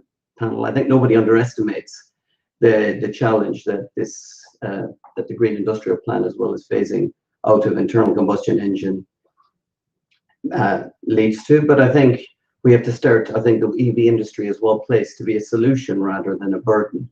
I mean, I just want to put the new the targets now from 2035 to 2030. I think puts a floor on the number of EVs by 2030 in the UK at 10 million rather than the original 5 million. But then to perspective, that means that we need 12% more electricity to power those vehicles than we would have if we didn't have any EVs, or 6% more than the original targets. Or if all of the EVs plug in simultaneously, that would require 70 gigawatts of instantaneous demand. That's UK peak load. But the solution isn't to build more, just to keep building more and more infrastructure. We need to turn the problem on its head. And by looking at consumer-led demand and letting EVs charge when energy is more abundant and when it's cheaper and plentiful. And the UK should be proud of how quickly it's decarbonized the grid over the last number of years and how it's supported the EV industry to date, as well as smart grids. EVs are central not just to the decarbonization of transport, but also to the UK energy strategy, clean strategies alone, as they can be used to manage demand intelligently and solve the main renewable energy problem, which is unreliable or lack of reliability at particular moments in time. And that's where smart charging technology comes into play. I think we need to think of EVs more as a capacity creating technology rather than a burden on the system, in the same way that ADSL turned dumb copper wires into super fast broadband. We have to think of EVs and smart technology and allowing us to optimize energy flows through our system and to maximize the existing grid infrastructure that has been made to date. And the beauty of the whole process is that it has strategic as well as individual benefits. The strategic benefit is a cheaper and faster transition on the system-wide benefit, and the individual benefits there that the individual users and drivers get to benefit. In fact, on windy nights with lower demand, when energy prices turn negative, our customers or drivers have been paid to charge.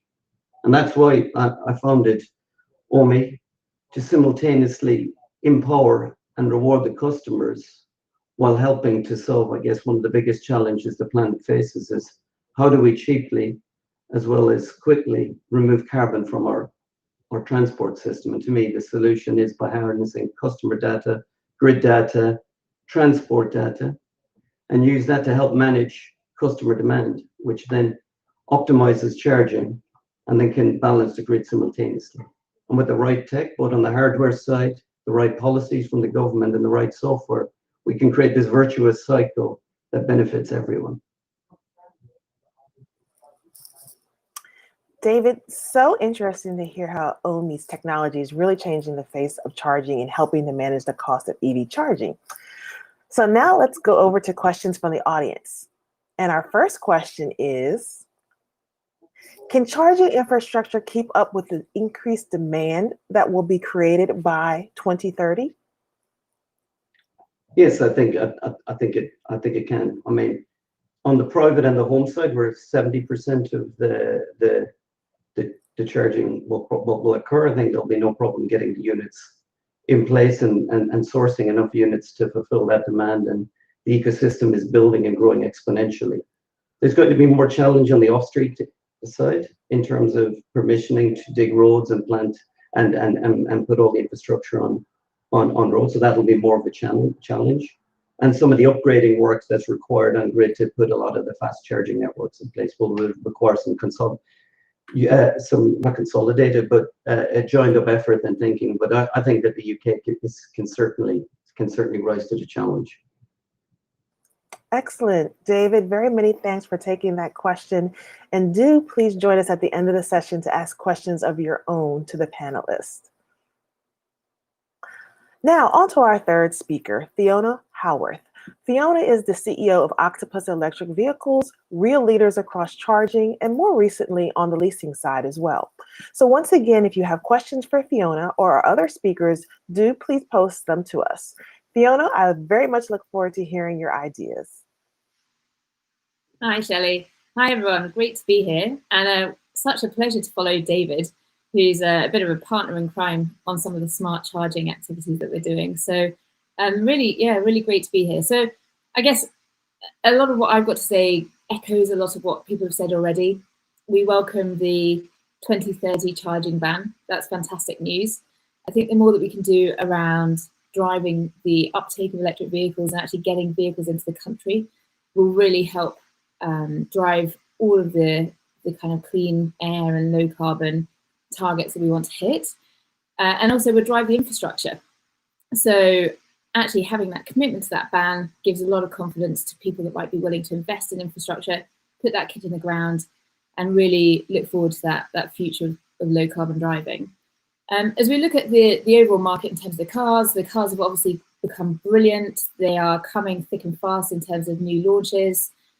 We know that the EV market has performed very well this year, despite the whole car market being down. The EV market is up 160% in the UK. We expect that to continue to go even higher. In fact, the global EV market looks like it's going to grow by another 50% next year. And actually, we need to make sure that as the UK, we continue to push to get those vehicles here into the UK, which is great. So we need to find other ways, not just that ban, but continue to support with things like grants. The low benefit in kind rate that we've seen has had a huge impact in terms of uptake of electric cars, both as business vehicles, as company cars, and also on salary sacrifice schemes. So we're seeing huge demand for salary sacrifice schemes where people can pay for their electric car on a monthly basis out of their gross salary, saving income tax and national insurance, very popular. And with that, we're seeing companies then thinking about their charging infrastructure, both at the workplace, but also say for their employees at home, and obviously those drivers thinking about it too. And so I think those things are absolutely fantastic, and the ongoing commitment to putting charging in place is really meaningful. I think we see a lot of noise around charging infrastructure as being a big barrier to uptake in the UK, but actually I see it slightly differently in that if the cars are there, then the infrastructure will come, and the infrastructure will come in places where there is demand for that infrastructure. So let's just take a look at the stats. We've had about 86,000 pure electric cars registered in the UK this year. Amazingly, I think it looks like we'll probably get to the 100,000 mark by the end of the year, which is fantastic, with a big shipload of Teslas that have arrived. And so that's really exciting. But actually, there's 40 million vehicles on the road, in the UK. So it would take us 400 years to replace them at a rate of 100,000 a year. So we've got some way to go, and 3 million new cars a year. So actually, a lot of people complain about not having charging opportunities for people with off-street parking. 65% of homes in the UK do have off-street parking. So actually, for those people that don't have off-street parking, you know what, we can figure that out in a bit, because there's still a huge amount of the market to go at for people that do have off-street parking. And for those people that do have off-street parking, they can get a charger at home. We can now, from Octopus Energy, offer time of use tariffs that give them about a third of the price of electricity overnight, or varying prices depending on what the wholesale market rate is doing. And then with technology like David's OMI charger or the smart cable that OMI offer, actually they can totally optimize that while they sleep, which is just a no-brainer. And so following on from the kind of home charging, obviously people then use workplace chargers. And actually I was looking at the stats for public charging. So public charging locations in the UK has now hit 13,000 locations where you can charge publicly. That's compared to about 8,500 petrol stations. So we have significantly more places now you can charge up your electric car than you can fill up your petrol car. And that's even before you can think about charging at home or the office, and electricity is everywhere. So actually I'm much more positive about the state of the charging network. We've already seen in Norway, where they don't have as much, as strong a charging network as people claim we need. They've hit 50% of their sales are EV. So I think there's a huge amount for us to go at. I think driving the uptake of cars will then drive the chargers to the right places and in an economical way to do it. So I keep thinking about how we can make those cars more attractive, and things on the public charging side that will really help that are things like ease of use and reliability. So at the minute, sometimes you might need to have ordered your RFID card to be able to use a charger. You might need to check out ZapMap to see if there's any history of that charger not working, if you're planning to use it, etc., etc. If we could just have reliability for those chargers, and actually, for example, at Octopus Energy, we've introduced a single card now, and a single RFID card that covers a number of networks, including the Osprey network, Chargy, and a number of others. So you can just use that one card for lots of different networks in a more integrated way, and it goes straight onto your energy bill as well. So it's very simple. So things like that will really help it. And then we've also working hard on vehicle to grid. So vehicle to grid, where you can charge up and use that energy at off-peak times. Charge up off-peak times to give it back to the grid during peak times as well. So we'll see more of that increasing too. There you go, Shelley.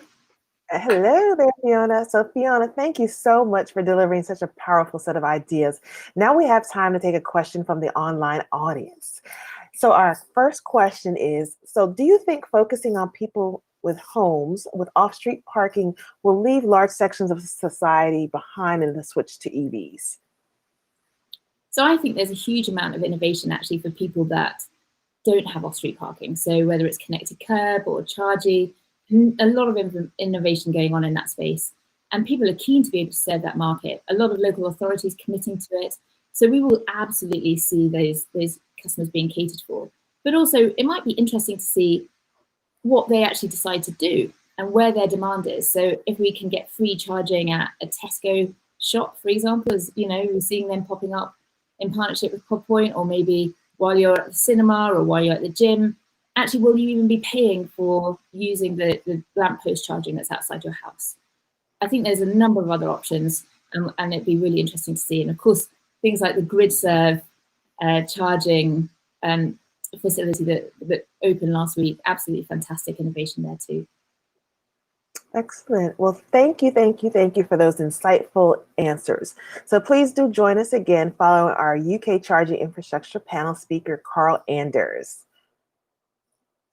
Carl Anders is the Managing Director of Energy UK. He founded and built the UK division of the pioneering German energy and mobility organization for the British market. Any questions for Carl, please do share them via the chat. So Carl, delighted to have you join this year's EV Summit. Over to you. Hello, thanks Shelley, and thanks for the invite. And it's always great to be part of the EV Summit and to be with the people from GreenTV. So I'm the MD of e-mobility here in the UK, but Energy is a German technology provider, AC and DC, 25 up to 400 kilowatt, but also more importantly, the software and back end to enable the smart charging. We also own PlugShare, one of the world's leading EV communities, allowing drivers to find smart charging and also to rate their experience, which I think is important. We cover the whole European market and the US division. But I'm actually a car guy. I've been here for 2 years, but prior to that, 30 years in automotive for dealer groups and OEMs, and also delivering fleet advice at EST on behalf of DFT and OZEV. We will get used to that. The joy of getting last is I agree with the rest of the panel. So it's basically cut to shreds of what I was actually going to say. But if I can just wrap it up with the key important question that we've been asked about UK leasing companies, customers and OEMs being ready for 2020. The key word is confidence. It's always cited that it's a barrier to EV uptake, and we always hear that. But I think what is actually needed and what's needed psychologically are two very, very different things. We don't currently have enough to support the charging for the millions of EVs heading our way to 2030. But we also have chargers standing idle with low utilization. So matching the use and the fleet with the infrastructure is key. Part of the things that have changed is obviously we've seen, and many people have covered, the market is changing. For me, it's that shift, not just to low emission, but through medium emission vehicles, to the point where, go back 2 or 3 years ago, there was a lot of hybrids, just normal hybrids, and very, very few battery EVs. In November, we've now got battery EVs outselling plug-in hybrids, but also outselling standard petrol charging hybrids. So that means that the need is going to change. We don't actually know what the market's going to exactly be like in 5 or 10 years. But I'm saying it will change. So we're up to 400,000 on the road now, but it's out of 30 million cars and 5 million vans. It's small but growing exponentially. So now that we're getting to the low emission vehicles as opposed to the mid emission vehicles that don't need plug-in, the network needs to change. But one thing COVID has really taught us, we adapt to the environment. So instead of asking how the network supports current customers the way that it supported petrol and diesel, we have to look at the other way around. And I think people have mentioned about having off-street parking. That's great. Does that mean 5-10 years from now, we might find that part of the driver of the value of a specific bit of real estate will be influenced by whether it has off-street parking and ability to charge? It's not just the market needs to adapt to customers, but I think we have to understand that customers will take a different behavior and do something differently based on what they see. Is sales reps bombing up and down the motorway in diesel vehicles? Is its days numbered? Do we have to plan for a completely different pattern? So we have to look at that. I think the home charging thing is pretty much sorted, and destination charging as well, as what people have said. Going to workplace, going to retail, going to places like that. That is developing. We're now at the point where grid supply is the constraint there, which is why we need to move from the UK's dumb charging network more to a smart charging network. But assuming we still will need the public en route charging. So the two things, for long distance driving, but we're assuming that's needed in the same volumes 5-10 years from now. That may not be the case. But also, as people have mentioned, people who have not got access to off-street parking. I think investment's very, very important here. We have to understand, again, actual need, psychological need. I think we've gone through 3 eras. The first era was phase 1, if you like, was the age of entrepreneurs and infrastructure. David's, the Erics, the Dales, and the Teslas, so Elon, I guess, building networks for customers that didn't yet exist in the mainstream.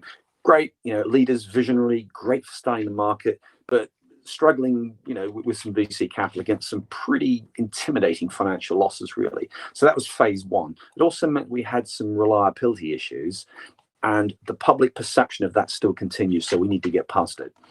So it's very much a chicken and egg situation. We're now in phase 2, where a lot of the oil companies and energy companies, they now are putting vast amounts in, because obviously the business plan based on burning millions of liters of oil and millions of tons of CO2 and nitrous oxides out is now endangered, and particularly with the move to 2030. With that, I think if you look at the tiny bit of budget that they have, the massive losses from the infrastructure they've got at the moment, it's easy, and it has some really, really good public relations benefits. So that's phase 2. I'm not so sure about phase 3. I think phase 3 will change for a number of reasons. I think it will be a different owner when it comes through, because I think the network will change yet again into phase 3. So that's all I really wanted to cover today. Feel free to ask a question, Shirley. Carl, many thanks for telling us more about your work in the context of UK charging infrastructure market. I'd now like to pose a question from the audience to you. So the question is, how do your users respond when asked to rate their experience? Is it generally positive? Generally, I'll talk for, and I think what we've seen is particularly the feedback you get through things like PlugShare, which we own, and people like ZapCharge. It was pretty terrible a couple of years ago. I've been driving EVs for many, many years. There's nothing worse than going to a new EV and coming up to a charger that doesn't work. It's now much, much better. We have that problem of some of those legacy networks of some of the organizations that have big networks in the UK. But that's now improved immensely. And I don't think maybe some of the guys are getting recognized for the work. It's costing them a fortune, but I don't think they're really recognized for the big advances they've made. So it's now a much more positive experience across the market.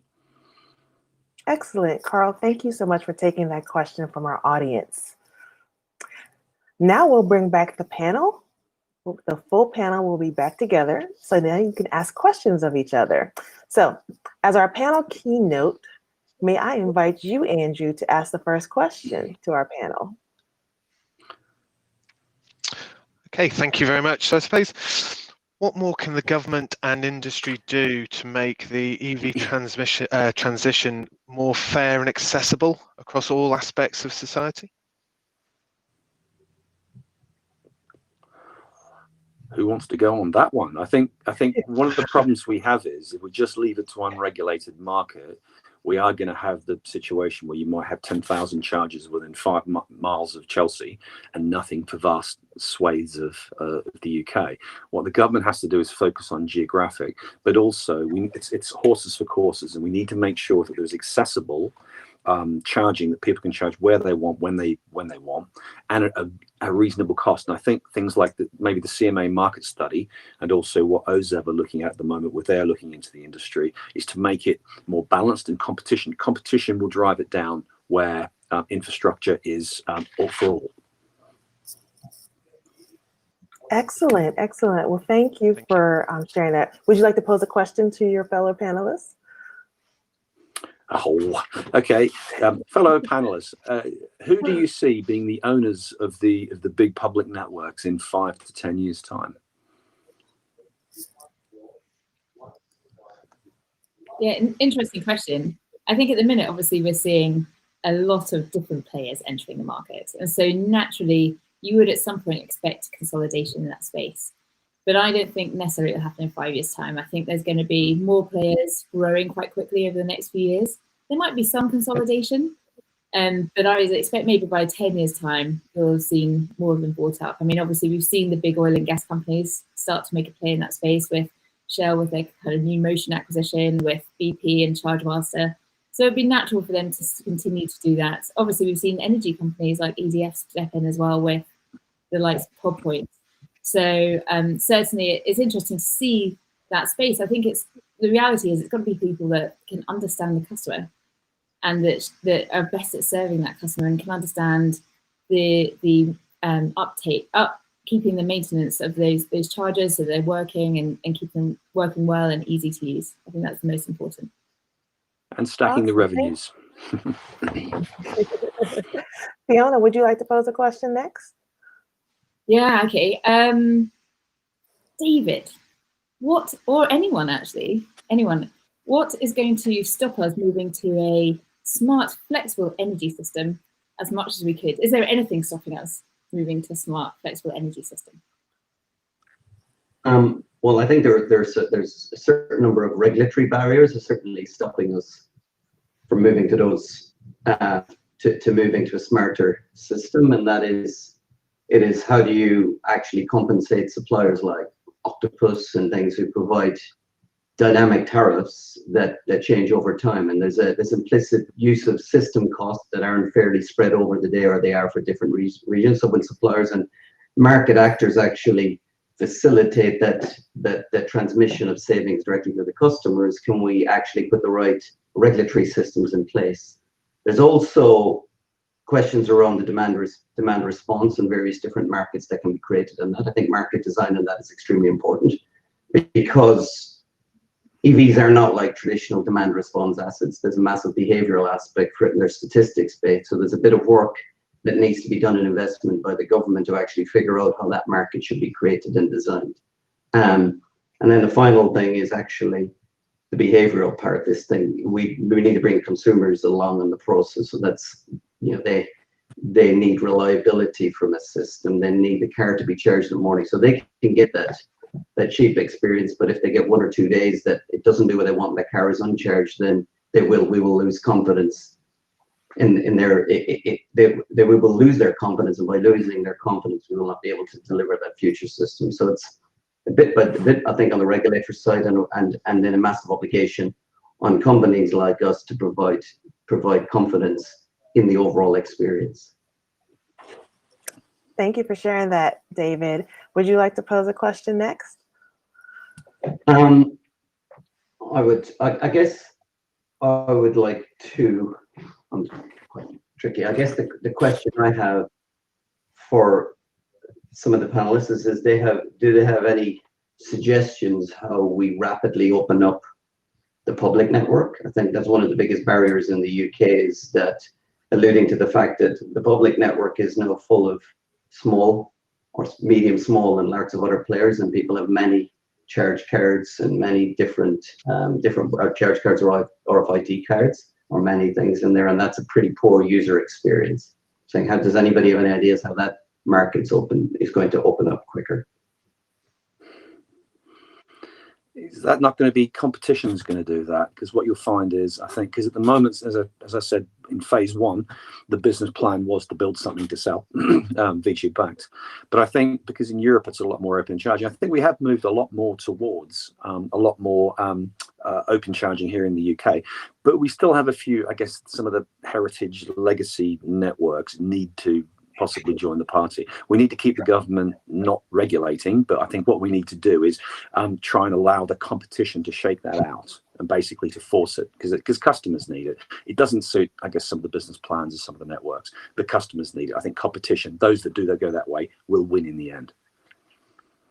Excellent, excellent. Well, thank you all. It looks like our time together has come to an end. So I definitely would like to thank you all, to get a big thank you to the UK Charging Infrastructure panel speakers for such an insightful discussion around the topic and this subject at such a pivotal moment in time.